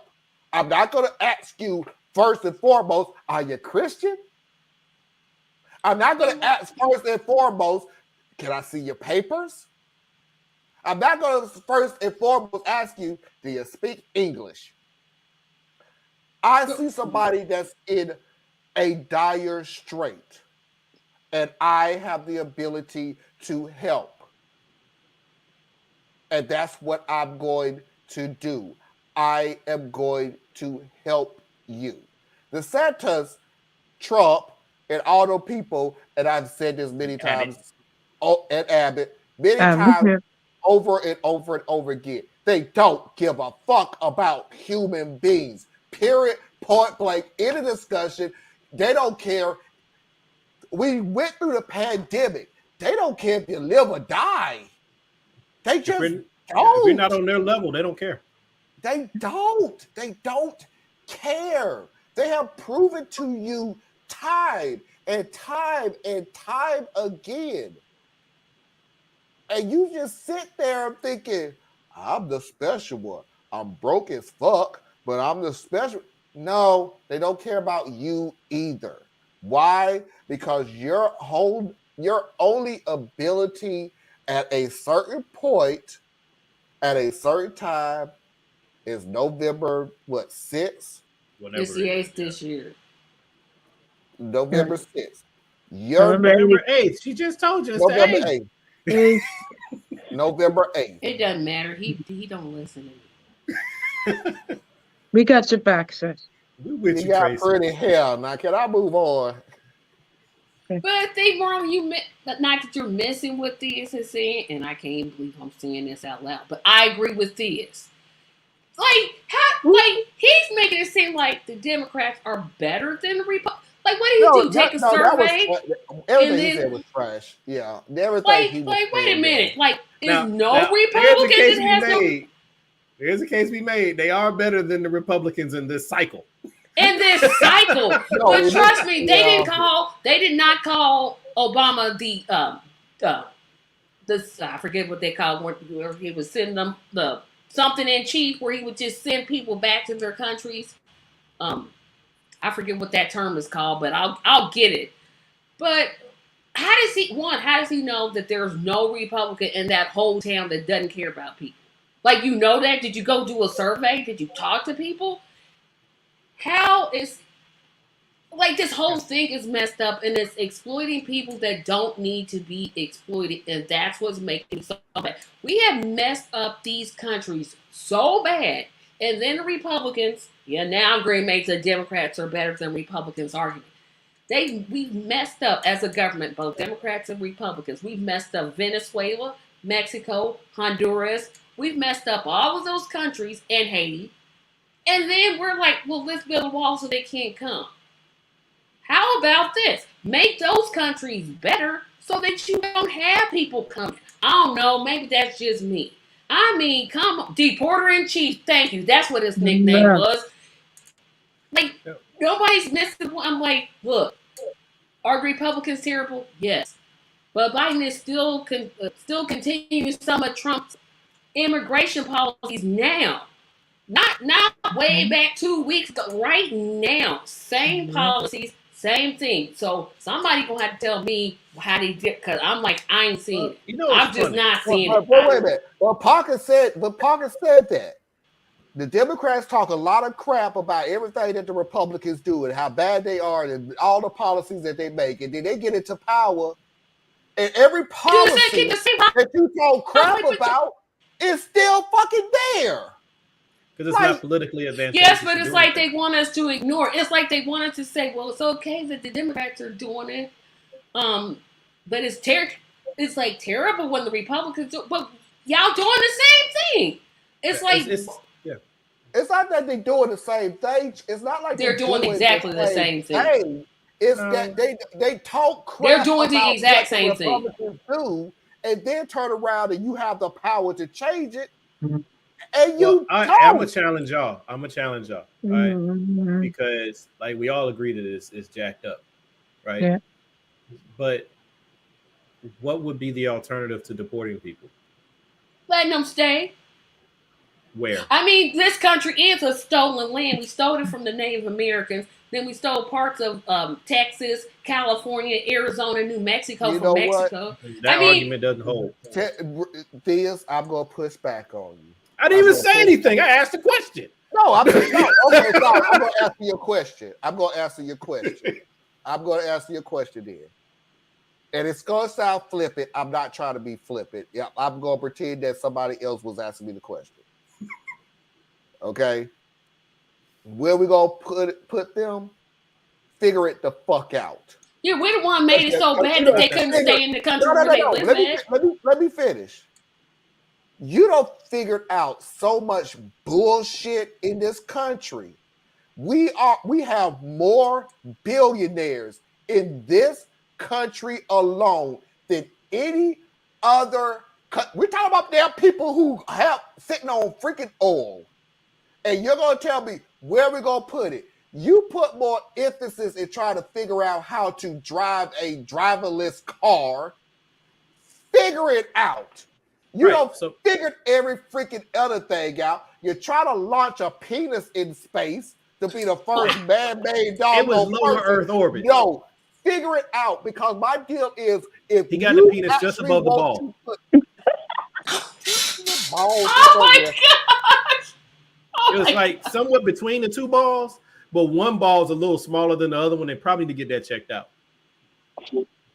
Well, it didn't make it to the outer atmosphere in a way, by the way. It just made it to like. Sometimes you got a micro penis in space. That's what I meant, the outer atmosphere. But you're not gonna get a O, you're gonna get a hey, how y'all doing? But the point is that this country has figured out some of the most technological advances of the world. And when it comes to human beings, well, what are we gonna do? We gotta figure out something. Hear me out though. Down somewhere and figure it out. Do I have the answer right now? No. I also didn't figure out that fucking cell phones was gonna take over the country and eventually around the world either. But you can this figure is it the out. thing. This is right, but this isn't just some academic argument though. These are real people, like just as real as me and you and everybody else out here. These are real people. So to just say, go ahead, Anna. What I would say to that is to look at examples of Milwaukee, Minnesota, forget the town in Vermont, Seattle. There are so many examples of refugees being thrown upon neighborhoods and neighborhoods going, okay, we're going to figure it out. Because they're human beings and they're right in front of us. They're no longer far, far away. When you give human beings a good thing, most will go for a good thing. I don't know about that one, but I agree. Stop most messing will. up Most other will. You're people's right. country and then get mad when the people come here. That's what I'm gonna stick with that answer. Yeah, but y'all, I get it. The point I'm trying to make is different. Okay, the point I'm trying to make is like we agree as far as what's being done is wrong. You know, we're on the same side of that particular argument. But I'm like, once you've decided that something is wrong, then you got to start thinking through how you address it. Because if the solution is we got to stop deporting people, Marlon, you just spoke. Give me a second, bro.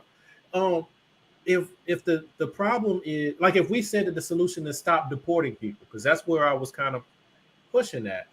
Well, that means that the people who are right now kind of being throttled down, getting in, that wouldn't happen anymore because we're not deporting people. So now you have a larger influx.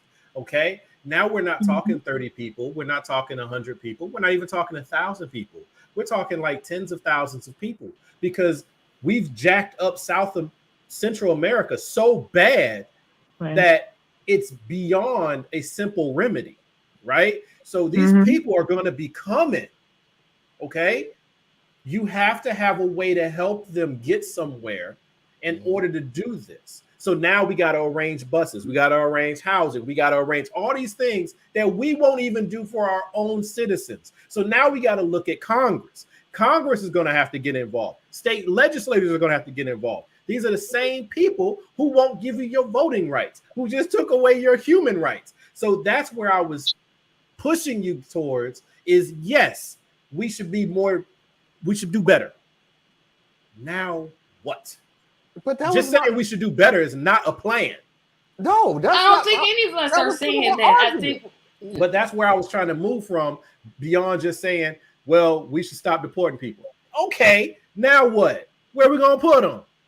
We do not have anywhere to put them because we don't have an infrastructure. We have a lot of empty. We have a lot of empty buildings. Marlon, let's just figure it out. Okay. We have in the city I live in, we have more houses than homeless people. And people own those houses.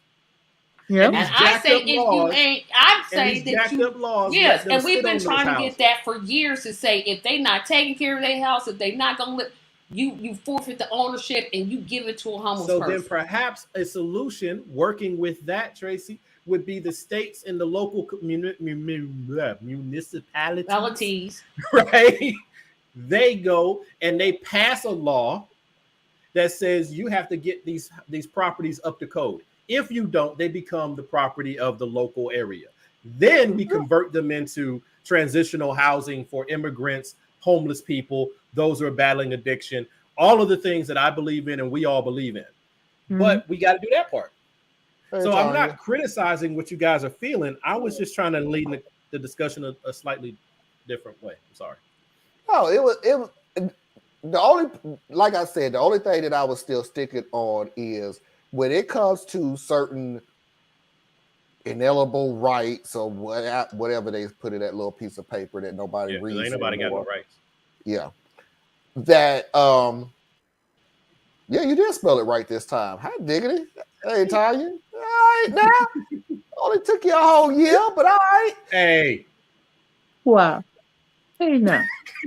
Don't let him talk to you like that. Just mean. Marlon is mean today. I'm sorry.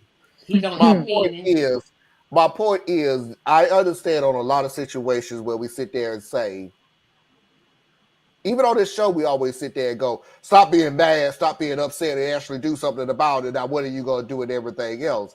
This was what I feel was not one of those situations, because I'm saying, if you go sit your little ass down somewhere and try to figure out exactly what we're going to do, it can be achieved. So this is not a now what situation. This is more of a, do we the people that we have that has the power and the ability to do something, are you literally going to sit your ass down, come up with a plan, and do it? The answer and I is don't no. want, and, Many and know I don't want this, and that's what I'm saying. I think don't want sanctuary the cities I don't are coming want up the with two answers. things It's to be just, yeah. But they don't won't be enough. Housing. They won't be enough. So that's what I was saying. You have to start somewhere, though. You can't just do nothing. I get it. And like, so that's why I agree with you on the foundation of it. Like, I wasn't saying anybody was wrong. I was saying we could sit there and do that kind of thinking on almost anything. That's surface level. That's the first part. I was acknowledging that, and then saying, because like, you're very active, far more, you and Anna are way more active than even I am, and I need to do better about that on my own core. But when you go to a politician and you want them to do something, you can't just be like, homelessness, fix it. Right? No, you got to come with a plan, because they're going to be like, well, why aren't you doing this, this, or this? Like, you got to give them something. And if all we can give them is, we got space, I mean, ain't nobody living in Montana. No, but could you bring up Mickey's point again? Because I said she just made the point that I was making. He spent $12 million. There's so many empty malls, hotels, motels, I have a plan for that too. Far less to add them to make small apartments for the homeless and immigrants. DeSantis spent $12 million on private million. And let me rephrase that. To human traffic people. $12 million. DeSantis did not spend $12 million on private. The taxpayers of Florida spent $12 million on private jet. DeSantis ain't got no damn $12 million. But and even if DeSantis had $12 million, DeSantis ain't spending his money. Nah. All you want to do is buy a pickup truck and stick them in it. No, that was Kemp. Sorry. That's Kemp. But Mickey speaking my language. See, that's one of the things that I've brought up in a prior video and things that I talk about all the time. But then we move to the next part. So thank you, Mickey, because I'm feeling you. Like, that's what I was trying to say. Like, yes, that part's broken, but now if we're going to let more in, we got to have somewhere to catch them. And then that, to me, will move us to the next part of the discussion, which wouldn't be today's show, but it would be okay. That's a very valid point. Empty hotels, motels. We got schools that are like been shut down and abandoned, strip malls, full malls. We got all kinds of structures that could be repurposed. Now, me personally, I would say before we open the floodgates on immigration, we need to do that for all of our citizens that are here right now that are battling the addiction, battling mental health issues, battling homelessness issues, battling low income issues. We could do that, not to the detriment of other people, but I'm saying there should be a currency, there should be a value to being a citizen. Well, charity begins at home. Yeah.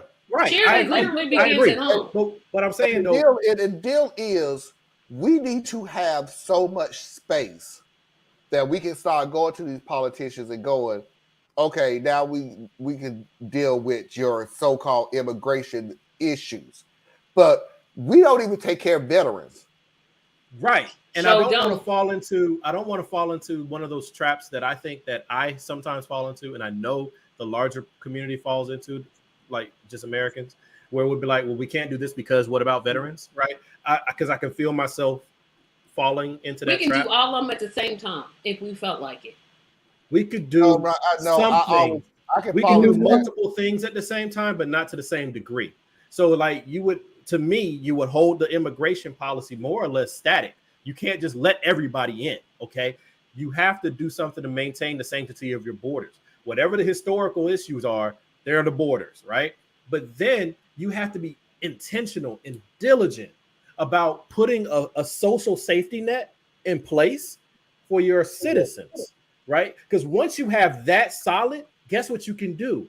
You can expand it now for your immigrants who are coming in, so they get a version of it as they're moving into their citizenship.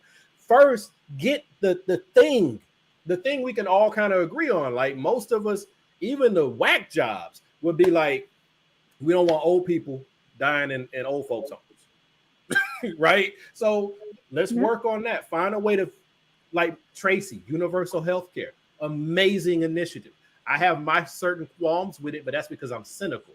But as far as the project itself is amazing. You get that in place, now less people really have to be on Medicaid. They would just be on universal health care. And you can now revamp what Medicaid is and make it for the immigrant population that are trying to move through the citizen nationalization. I think one of the problems like people like DeSantis and his Kool-Aid drinking crew have is, well, I got mine. Look, I worked hard for it. I don't want you to get yours. Absolutely. And this whole party, they use parts of the Bible the way they want. They completely forget about the part where it says treat your neighbor like you treat yourself. When a foreigner comes in, you're supposed to help that foreigner, house that foreigner, feed that foreigner, treat them like your neighbor. They forget Not just all foreigner, that. the Bible just says if anyone less than. No, I'm talking about this. I'm talking about a specific scripture for a specific reason. But that's okay. But I'm talking about that for a specific reason because it's convenient. They play a game of conveniency. They'll quote this part. They'll quote the hell and damnation part. But then they did. I'm like, what about feeding the children and the widows and the hungry and clothing them? Like y'all forgot that part? But they won't help you get to heaven. But they'll because their deal is they already have a answer to political issues with a Bible verse they've already studied. And they're figuring that you haven't studied that verse or you haven't, and this is what their hope is. Or you lack the resources. You don't study the verse that was before what they're quoting. Or after. Or the verse that's after what they're quoting. So they are automatically know what your argument is, which is why I keep saying Democrats, y'all need to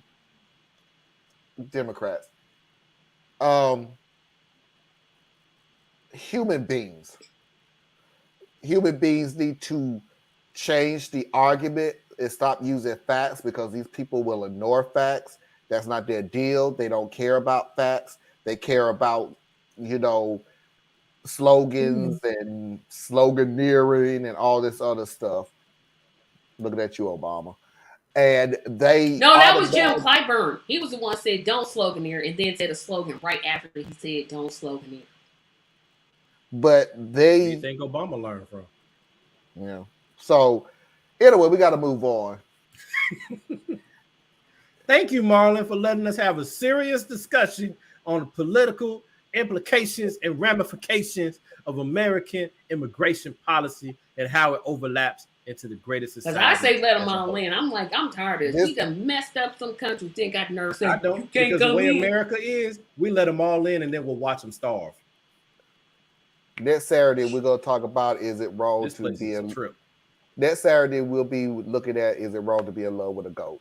But for now, today, this is going to be. I mean, I guess if that's your thing. Now, can the goat actually be consensual? Because I don't know that they can express consent. So are we talking bestiality? Poor people's kids. It's surprising to have to explain the rudiments of our legal system to opposing counsel, but I am not suing anyone. My client is suing because his brother, a soldier, was killed by a military hospital.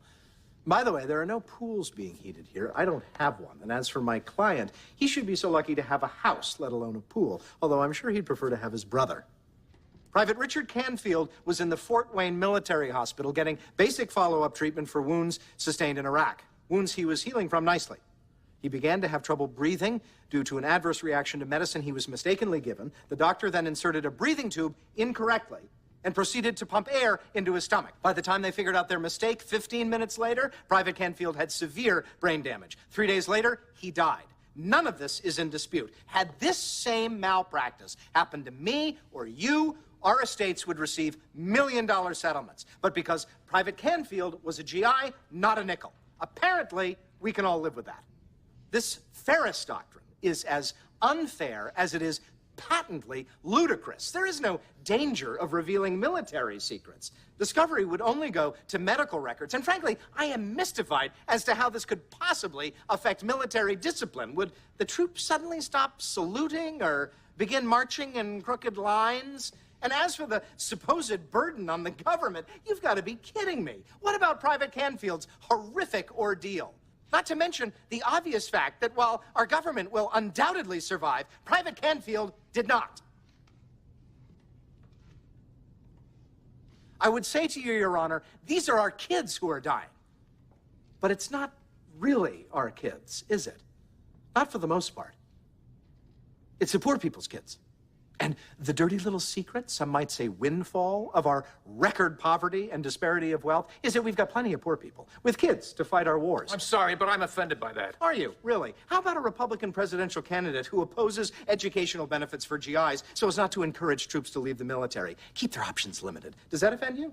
How about all the war profiteering by the rich? How about the fact that while an Army sergeant gets an annual salary of $70,000, private security guards hired by Blackwater and DynCorp get $400,000 to $500,000? Does that offend you? All kinds of wonderful, lucrative deals can happen in war, but for the GIs, we've got the Ferris Doctrine, which means when a GI is killed by hospital negligence or even deliberately by a doctor, not a nickel. How can this not shock our national conscience? The media gives it little, if any, shrift. Mr. Mathis clearly doesn't care. And me, hell, I even placed a bet on the case.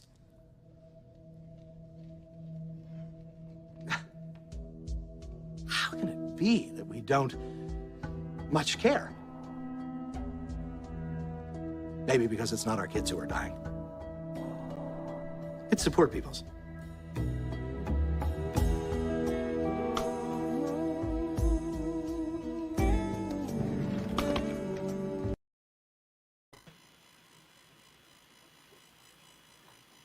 Yeah, he almost had a good point. He had a good point on a lot of it, but he lost me with a little bit of the sensationalism part. Because you know what? I always kind of rankle a little bit when they be like, it's always the poor people's kids to go to the military. It ain't. A lot of people go in the military as officers so that they can fulfill maybe a political career when they get out, or maybe they want to be an officer. You got people who grow up literally wanting to be in the military. But there is a huge issue with them going to the poorest communities and trying to get them enlisted to become like infantry soldiers or frontline soldiers and, you know, things like that. So it's a twisted system. But I don't know. It was a little reductive for me. I just want to put the more emphasis on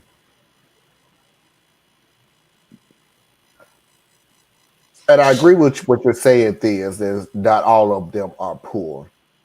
But I will say there's a video, and it was too long for me to put it on here, but it was always, it was during drafting, when we were still drafting people in the military, and this Navy TI, which is drill sergeant, you know, to everybody else. And he would always ask this question to the troops, you know, why do you want to be in my Navy? Of course, you're going to get the whole, because I want to, you know, defend my country, because I want to give back to the country, blah, blah, blah, and everything else. So he asked this one guy as they're going through drills, why do you want to be in my Navy? And the guy said, because I'm from a poor town and this was the only option I had. And he goes to the next guy. Because why do you want to be in my Navy? Because it beats starving to death. He goes to the next guy. Why do you want to be in my Navy? I didn't want to be in your Navy. I had a good life going on, and y'all drafted me into the Navy. I had a wife and kids that I ain't gonna see for a while. So he stopped asking that question.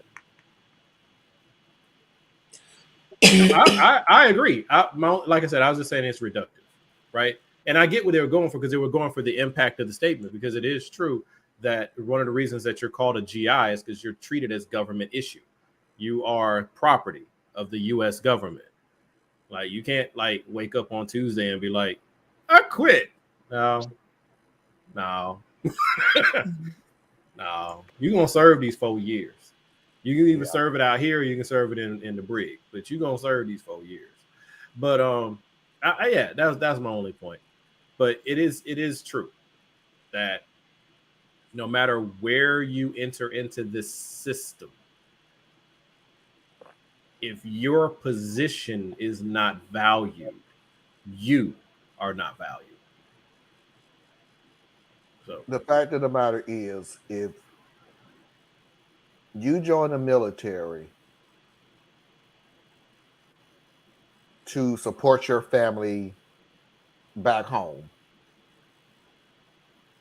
if you join the military because, like what the guy said, it beats starving to death. If you join the military because it's a better life than where you came from, they know that. They all know that. They literally systematically put you in that situation. And one of the lines that the guy said that really got me, and I hate that I don't know the guy's name. I remember him because he makes great speeches on this show. The line that got me the most was, the military was going to be okay. Campbell is dead. Yeah, the military will survive this. Yeah, the military will survive this. Campbell did not. So, fortunately, that's the last sad one for today. The last three, we're going to go out with some fun now. Because tomorrow is Monday, and I ain't going into the week in a bad mood. So, all of these are relevant to The Little Mermaid. Oh, good. That I said earlier this week. We're going to start off with hypocrisy without saying that you're being a hypocrite. You know, I understand why people are upset about the whole Ariel thing. You know, like you have these characters and they're a certain color, and then people come around and they're like, I don't like that. I'm just gonna change it arbitrarily because it's something that I really, really, really want. And that gets a little frustrating because it's like, no, this is how it is. And if you're just gonna change that arbitrarily, then yeah, it's just gonna, that's not the way the world works. And we should be way more realistic about things like that. What? Nothing.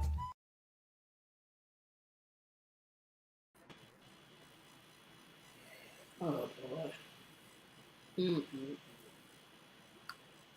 And yes, the irony will be lost. It is irony, but I guess I feel a whole different way about this whole Ariel situation, because I'm not even gonna get into it. It's an imaginary character, blah blah blah. Why is people? Disney is out here gaslighting people to make it seem like they're all diverse. Excuse me, are we talking about the same Disney company, or are we just talking about some company I never heard of? Because this is not the Disney that I know of. But again, we fall for these idiotic, little convenient, made-up arguments. It's just, I'm just tired. It's like, stop gaslighting me. Stop it. Stop gaslighting me. But that sells tickets. I didn't go see the first Little Mermaid. I'm probably not gonna go see this one. Not because of who's in it, not because she's black. I just don't. I'm so tired of the gaslighting. It's like y'all here presenting yourself like if it's diverse, racially diverse company. Give me an entire break. No, you're not gonna. No. They are very diverse. I ignore all that They're not the and Disney of the just '60s. They're not think the of Disney those of the little 60s. girls' faces. And that's what they're Yeah, trying but to sell. that's what they're trying to sell, exactly. Because Mhm. that reaction of those little girls, which they've made sure has made its rounds, Yep. We're gonna put this everywhere. it's real, right? Yeah. At first I was shrugging the whole thing off, right? But then I had to remember everybody's not where I am, right? So representation does matter. I just feel like it shouldn't matter as much as it does, right? So the little girl saying, "Oh, she's brown like me," and things like that, right? Tugs at your heartstrings, right? So now you're gonna have all the black folks show up to see this movie, like we're gonna show up to see Black Panther, like we showed up to see this the Warrior Queen, or whatever The it's Woman called. King. Woman King. There you go. I But still we haven't seen that. aren't looking into the background on it. But anyway, that's a whole other thing. People are so desperate isn't the fair word, but it's the word I'm gonna use. So It's desperate to be included that Okay. they can use that as a wedge, right? So racist going racist. That's what they're gonna do, right? But they only flare up when they have something to go against. Kind of like Blue Lives Matter, right? Wouldn't exist if it wasn't for Black Lives Matter, right? Right. The people who are making all these racist memes against Halle Bailey are they're not, just because it's a controversy that they can feed into, and so they get their jollies from the controversy. Now, okay, mermaid, I'll say it, artificial character, so whatever. Yeah. But this is the same outrage we saw with Little Orphan Annie. Yeah. Okay? Same There was outrage we saw. over there. Oh, it was big. I must have been. Oh, Well, see, I don't like that musical, so I guess because I don't like the musical, when Jamie I just Foxx like didn't showed up pay as Mr. attention. Big, and but and then they made Annie Black. But we can't even be fish people. So that's an interesting thing, And right? ignoring all the times you made Cleopatra white. Right. So my You thing made is all like, the Egyptians in the Ten Commandments were somehow white. I didn't even know that many white people lived all the in characters Egypt. in the Bible. Where you get a John from? I was going to get to that. Where you get a John? Right. But the thing is, I get it. Okay, people want to see themselves reflected back to themselves, and they feel like it's something special when something that has rejected you puts you forward, because that's what the Black Panther thing was about, and that's what this is kind of about. Disney and major Hollywood has rejected us for so long, and now you're starting to see yourself reflected back to you. But then, like Tracy was saying, did you think about why they're doing it the way they're doing it? Yep. Right? Nope. Like, did you notice? Like, I don't know. To me, let some folks have their shit, right? So you could have made a whole nother damn story, but you knew by making this story. But on the other hand, though, did they do this when The Wiz came out? Did they literally do this? If they had done The Wiz as the Wizard of Oz, it would have been on. Because they kept the majority of the story, they just. But they didn't do the same story. They didn't take the whole story. No, but the stage play, she was from Kansas. She lived on a farm. And they didn't like that either. But I don't remember. I mean, I must have been like, 3 or 4 when The Wiz came out as a stage play. I'm not talking about the movie.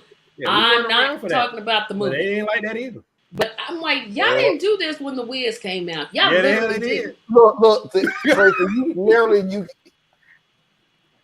And this is not trying to insult you at all. But here you go, insult me. I'm not. You don't know that because the technology of Instagram, Facebook, and Twitter wasn't around when The Wiz came out. It probably got the same freaking push. I mean, I was like 3 years old when The Wiz came out. I guarantee you there were some people. White America reacts out of everything. Okay, let's not. I mean, it's I mean, just like, what happens. y'all This said is the America. thing about Annie, and I was like, they did what? Because I guess I totally ignored it because one, I think that's one of the worst musicals I've ever seen in my entire life. So I just ignored it. You know when you just don't like something? No, I feel you. Shocked that you found a bad musical, but okay. It's a terrible musical. No, I'm shocked that you found a bad musical. Oh, And different people are triggered by different things. Yeah, like and there's parts of the community right now with the I already forgot the name of the movie again. The African King, Warrior King. Woman King. The Woman King. The Woman King. All right, cool. The Woman King, right? So there's people who are like all over it, like Black Panther, not understanding that they saw how y'all silly asses reacted to Black Panther, so they're gonna give you this one now, right? So you missing that whole point, but it's cool.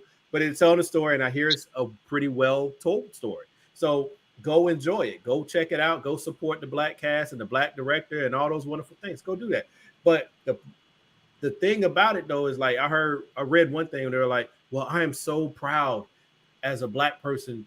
Now I have a love for Africa, and I have like that's the you know what that reminds me of? The lady that said, you know what that reminds me of? The lady that said during the George Floyd thing, they can see us now. Oh my goodness, if that is not they can see us now, like come on. It took you that to have love for Africa. You should have already had that before you stepped into that. Oh my gosh. These are those Negroes who will tell you that they ain't got nothing to do with Africa. Africa ain't got nothing to do with them. But skin darker than dark. But everybody should have some love for Africa in their heart. We all if we would just get off our high horses, we should have love for everybody. That's everybody. Why people look at me crazy when I be like white power, Black power, red power. I think power to all the people, right? So you should not be ashamed to be white. You should not be ashamed to be Black. You should be ashamed to be whatever you are, because you are. And you got a complicated history, and it's got all of us got some crap in it. And now what you want to do with it? And that's where I'm at. So I'm like, whatever. I think like I'm just so frustrated reading I know I'm a warrior now. Okay. I'm like, come on, it took this movie to make you see that? Should you had already known that? Because they're playing with us. Now, that's not to take away from this might be a really good it might be a great movie. For those who want to go see it, I say go see it. Support this young lady. She's building her career. But next year we'll have another one. Yeah, but I mean, like I said, I didn't see The Little Mermaid. I probably not go see this. Not because of I got anything against Halle Bailey. Mom, like this in a happy segment. Halle Bailey, but it's just because The Little Mermaid is another stupid movie that I'm like, I don't really like it. I didn't like Pinocchio. I didn't like I love Snow White and the Seven Dwarfs, but I didn't love Beauty and the Beast when they redid The Lion King. Why? The original was so. Wanted a movie. But that was a dumb movie. The animation, they could have just left it alone. It would have stood as a time classic. But no, let's make it live action. Well, they put Will Smith in as a genie, and that messed up that movie. But you know how much money that movie made, unfortunately? A lot of money. Marlon, go ahead, man. You wanted to make this a feel-good moment. Yeah, you sure about did. The poor baby. We just done dragged it down. We done dragged it down. We're like, well, And America reminded her who she was in relation to America. Go ahead. What's the feel-good part of this? Where we go? I have an answer for both you and Tracy. And it will be a rant. And I'm going to... I got to go to work tomorrow, so keep it short. Oh, it's going to be short. It's going to be real short. But it's going to be to the point. I'm so sick of woke culture. Now they done turned Little Mermaid black. What the hell I'm so sick of woke culture. Now they done turned Little Mermaid black.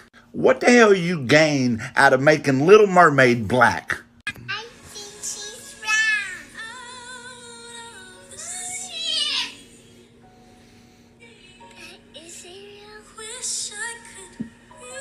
She's a black girl.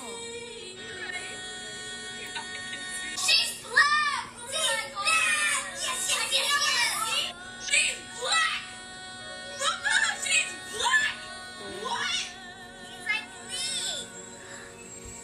If you watch that video and you still don't get it, then you're a white supremacist piece of shit. You ain't shit and ain't never gonna be shit. Said what the fuck I said. Some of them people wasn't no little girls. When the little girls was doing that, it was cute because they was little girls. It was two of them. That one with that purple hair was like a dang on 20-year-old up there crying. Like that, you shouldn't be smoking. Girl, you 20 years old. Now stop that. No, I'm okay with the kids. I'm okay with the kids, but some of them wasn't no kids. I don't care if they were 40. It's still a matter of it's part of the sickness of this country. What I question is, like, my children, they want to go see this movie because they want to see Little Mermaid. But what they didn't do is get all teary because Ariel was black. Okay, because you know what I do? I teach my children about being black. So I'm like, y'all two, the little girls, I can see them being excited because they're children. They don't know any better. But then what about all the little Latino babies and the Asian babies? They waiting on a new Ariel. They gotta wait. No, my point was some of them was. I'm gonna go ahead and let them go ahead and get their little voices out because it's directed towards them and a lot of other people. Nobody's saying that Ariel should or shouldn't be black, but the gaslighting is just ridiculous. That's what we're saying. It's not that she could be any race. She could be indigenous. She could be Asian. She could be Latinx. But the gaslighting that Desi's doing, it's uncalled for. They knew what they were doing when they showed that little video of that little black girl up there crying, talking about Ariel's black like me. They knew what they was doing. It's called marketing. Yep. And y'all gonna go see this movie like the little. And that doesn't take away from it doesn't take away from the achievement of that stuff. I say go see the movie and make this little girl rich. But give her all her money.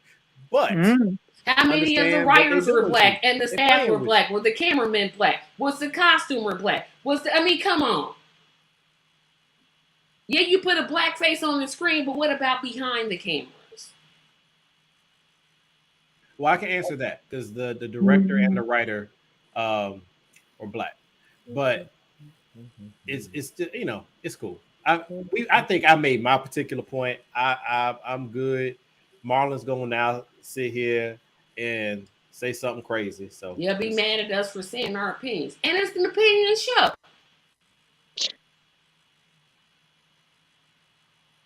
Y'all done? I'm finished.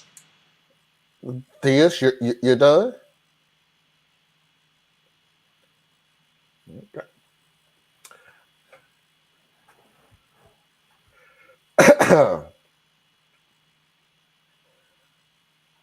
I will pull one line from Tracy Carson.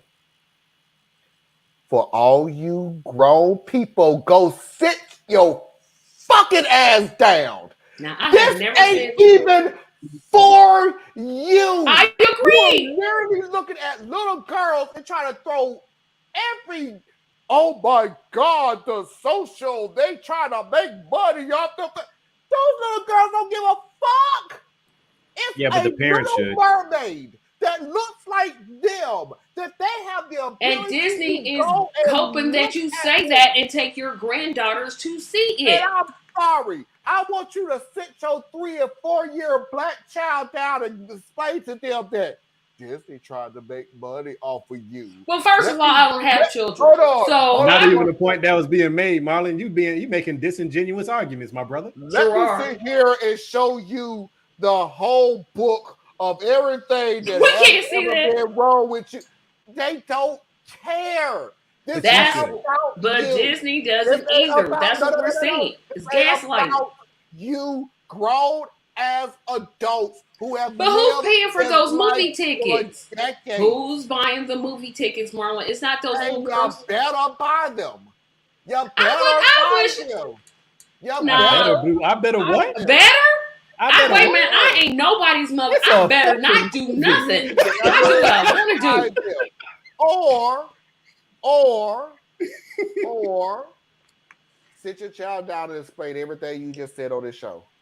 Oh, my children are actually quite aware.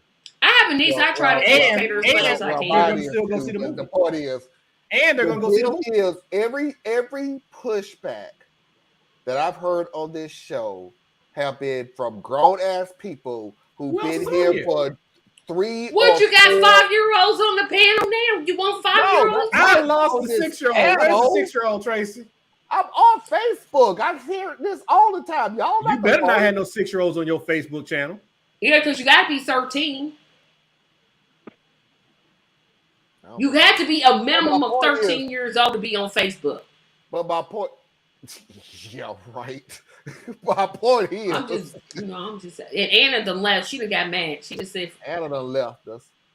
The point is, for all the adults who've had this type of knowledge, your knowledge of the situation is not wrong.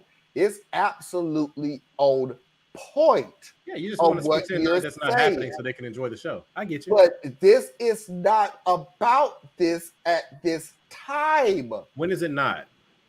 It's afterwards when you explain to them that, honey, I understand. now that sounds like the now is not the time argument, and I ain't for that neither. That's interesting. So, baby, what we're gonna do is I'm gonna pretend like I have no sense of anything, and I'm gonna let you absorb this purely, and then I'll try to deconstruct after. And 6 months down the road, a year down the road. There's a case for that in some cases. Because my argument would be, so you're going to sit there and tell somebody who's going, she looks just like me. Honey, let me sit you down and explain how. I be like, and that's by design, honey, because they're trying to take your money or my money because I'm the one paying for the ticket. Well, I'm saying that right there is actually, I see what Marlon's doing because it's a disingenuous argument. Because what I said, it was very disingenuous because what I said was go see the movie if you want to go see the movie. But you should be teaching your children about their identity and all of those things before the movie. So it's not that I'm saying, hey, baby, this movie is coming out. Now let me sit you down, gather around daddy's knee. And I'm going to teach you first about pre-colonial Africa. And then I'm going to teach you about the slave trade. You already teach your children some you should have already known that before you stepped in the movie. So they can go to the movie and enjoy the movie. Just enjoy the movie. Recognize it for what it is. Little girl who is grown up privileged under the sea. Her father is King Triton. And he turns around and says, don't do this. And then she says, I'm going to do it anyway. And then her underage behind goes to fall in love with a grown-ass man on a boat. And then she gives up everything and makes a cricket deal with the witch, screws her out of the deal, puts everybody in her community in danger, and then just also she can go get some sneaky deaky with the old man when she's underage. I'm literally gonna listen to everything that you said because I have never seen a Little Mermaid. So I kind of get the gist of the story from people that Pocahontas. Take Pocahontas and put her ass in the water. Yeah, I'm sorry, he's right. Oh, Anna is there. Oh, she okay. So, woo. Yeah, that's every Disney movie. It's always the same. We manipulative girl does something she's not supposed to do, puts her entire community at danger. Then she gets blah, blah, blah, blah, blah. But you don't have that conversation with your 7-year-old. With your 7-year-old, you take her to see the movie. You've already begun to teach her about we're not all the same. See, that's one thing I do have a problem with a lot of black families. They want to sit here and pretend like we all the same. Yeah, we the same. No, we not. The first time their child runs into racism or just being treated just differently, it hurts so bad because they weren't prepared for any of it. So you have to age appropriately walk your children through life. But you don't have the intricacies of Pocahontas and Little Mermaid with a 7-year-old. With them, they want to put on a little Ariel Halloween costume, and damn it, that's what the hell they gonna wear. But as the parent, you still manage a few things. Like your little white child who wants to be Ariel from the Disney because she loves how beautiful she is as a little black girl. Don't let her put on brown paint on her face. Don't do that. Don't put your baby in blackface because your little baby still ain't gonna get hurt. Just put a tail on. Give her the tail and a red wig and let her be happy. That's it. Move on. And a t-shirt. Don't be letting her wear a shell So that's bra. my Don't point, do that to Marlon. your My child. point is not rob the children of the innocence of youth. That's not my point. My point is, as the parent, you have to be cognizant of all the different things that are going on and not pretend like it's not there. Prepare your children for the world that they will inherit, not the world you wish they inherited. That's just my take. Last video of the night. I agree with everybody. What? You have Got the hair. nerve to sit there and say, I agree with everybody.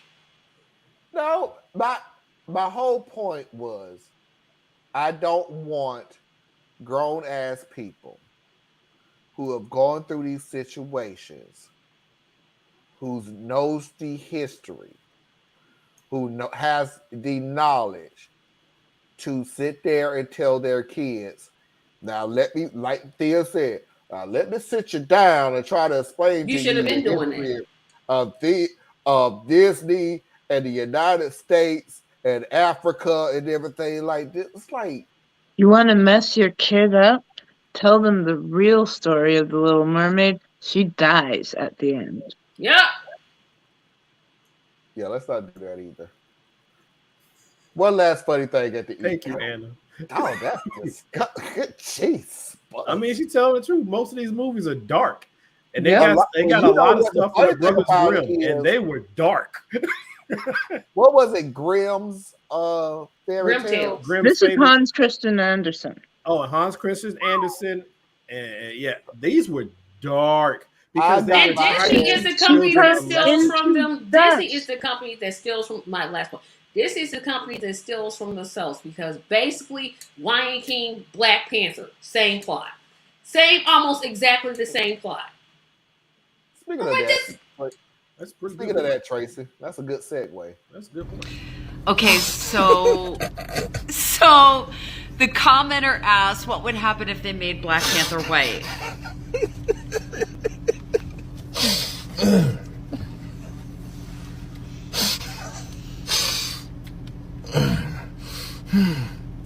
Kansas forever.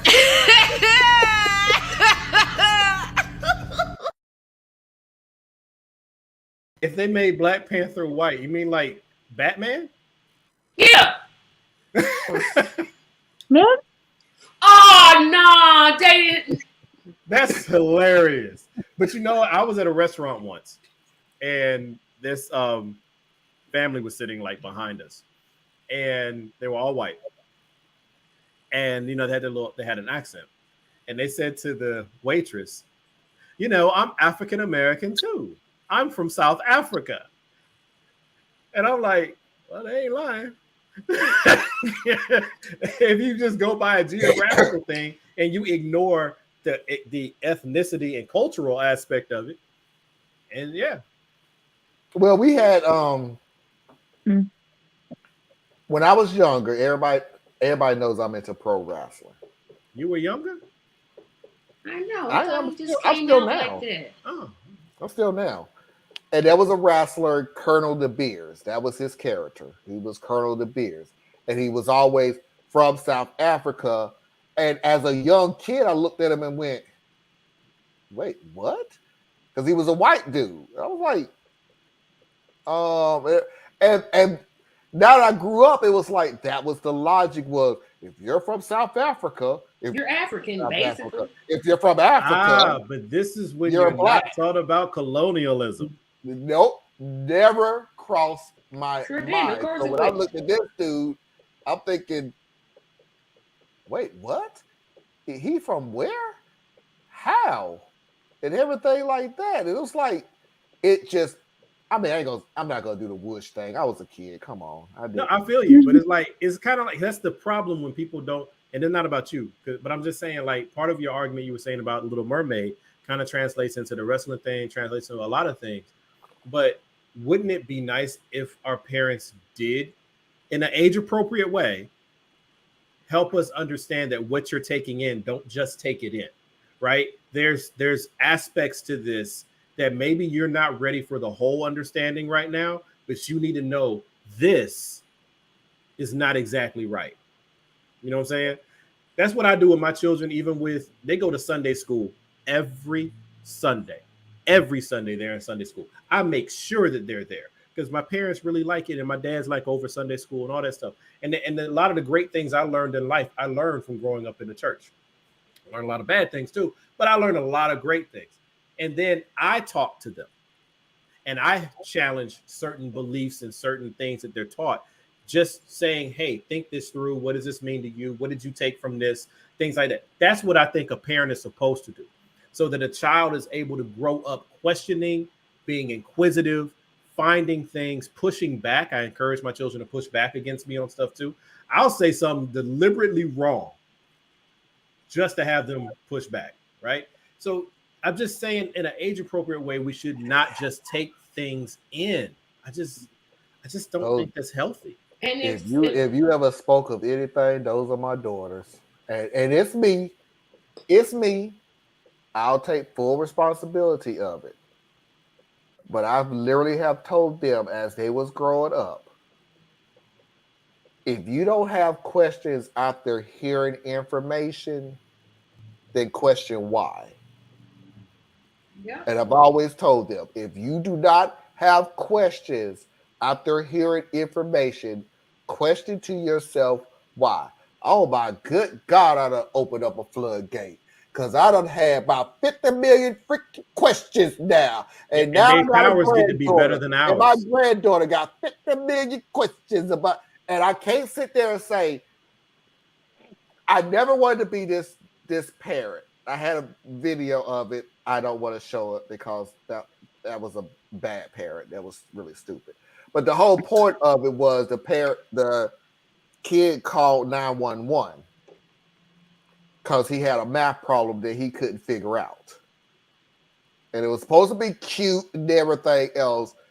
And he was asking, it really was bad because the only thing that wasn't funny about the video was the mom is in the background saying, well, didn't I tell you to stop playing on the phone? And the son said, well, if I had a problem if I had a math problem that I couldn't solve, to call someone. And I went, why did you tell that little boy to call someone if he had an issue instead of coming to you? Because she didn't know the math answer. She don't know the math. She's like, oh, that's that new math. Don't nobody know that stuff. She meant call one of your little friends. She meant call a tutor, call a teacher. She didn't mean call 911. Did you tell him that? Well, that's true. She should have told me that. But that new math have anybody confused. All you said was call someone. You should have given who to call. The kids are little kids. I agree with you. They fill in gaps where their knowledge is not at that point. And they fill in their understanding. Yes, absolutely. So it's not like she gave incomplete instructions, so he did an incomplete answer. Yeah, I feel so when I told my kids, question everything. That's what they did. And if you have an issue that you still don't have a resolution to, come to me, come to your mom, and we will fill in what your issue is. That was my problem because they're still coming to me and they're still asking me. But you the one told them. But I was the one, and that's what I'm saying. I can't go back and go, leave me the fuck alone. I can't do that now because it's like, okay, now my kids have kids. So I can't sit there and say, leave me the fuck alone. That's your mom's fault, then. But like Fizz you're not a hypocrite. No, I'm not going to be a hypocrite to her because when you are a parent until you're not here anymore. There are going to be some things that they're going to do. And by the way, there are some things that you do look at them sideways like, are you serious? Like, what in the world are you talking about? That doesn't even make any sense. Ashley, who's been on my show before, the stuff that comes out of that girl's mouth, I'm like, did you grow up in the same house as me, or what are you doing? Because I don't that even means she's the most like you. She is. No, does. See how I figured that out, and I didn't have to ask a whole bunch of questions. That's the funny thing about Ashley. Again, Ashley is not blood related. She grew up with me. She is my stepchild who is now physically, mentally, emotionally is my child. But if you was to ever ask me who's the one child that is my child, that's Ashley.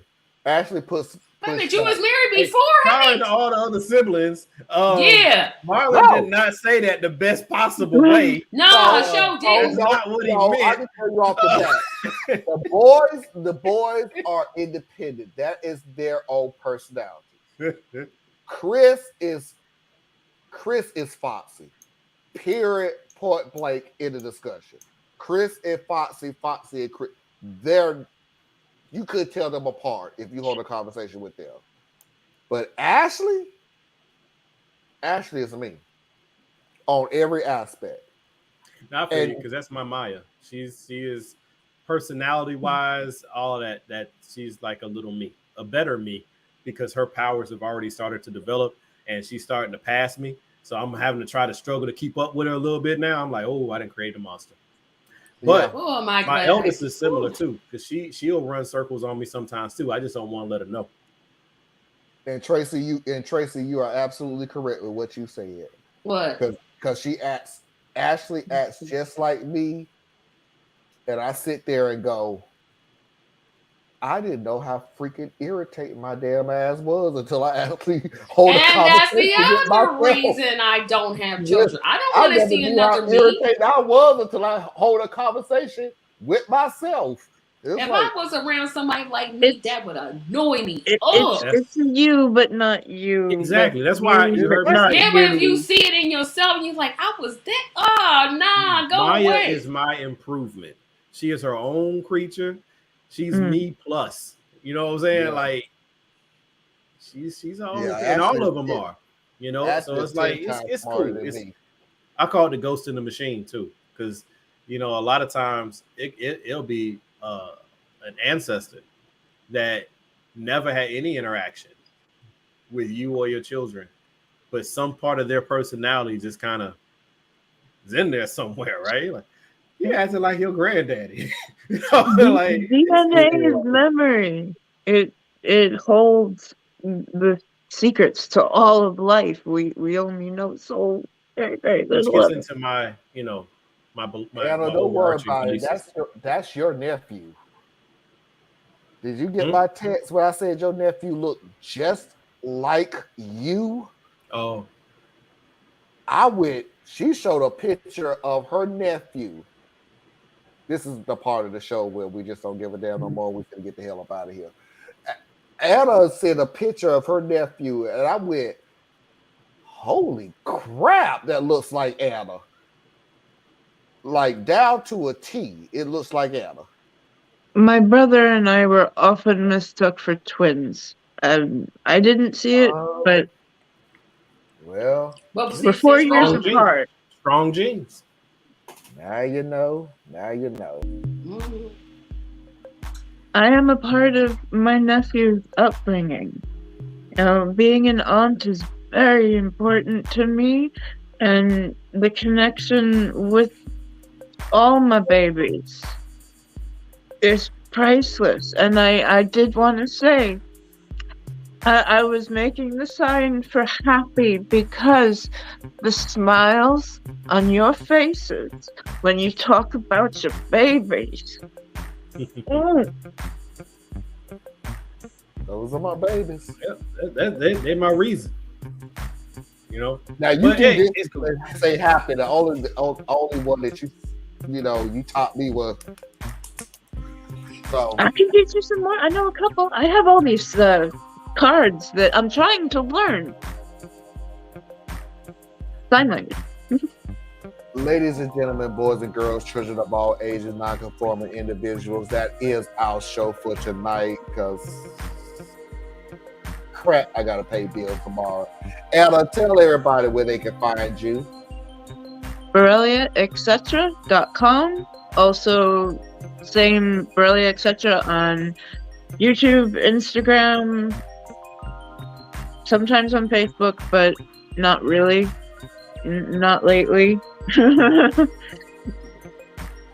Tracy? Tracy Media LLC, all platforms. Theus? Hey, check me out at ComplexSimpleMan.com. ComplexSimpleMan.com.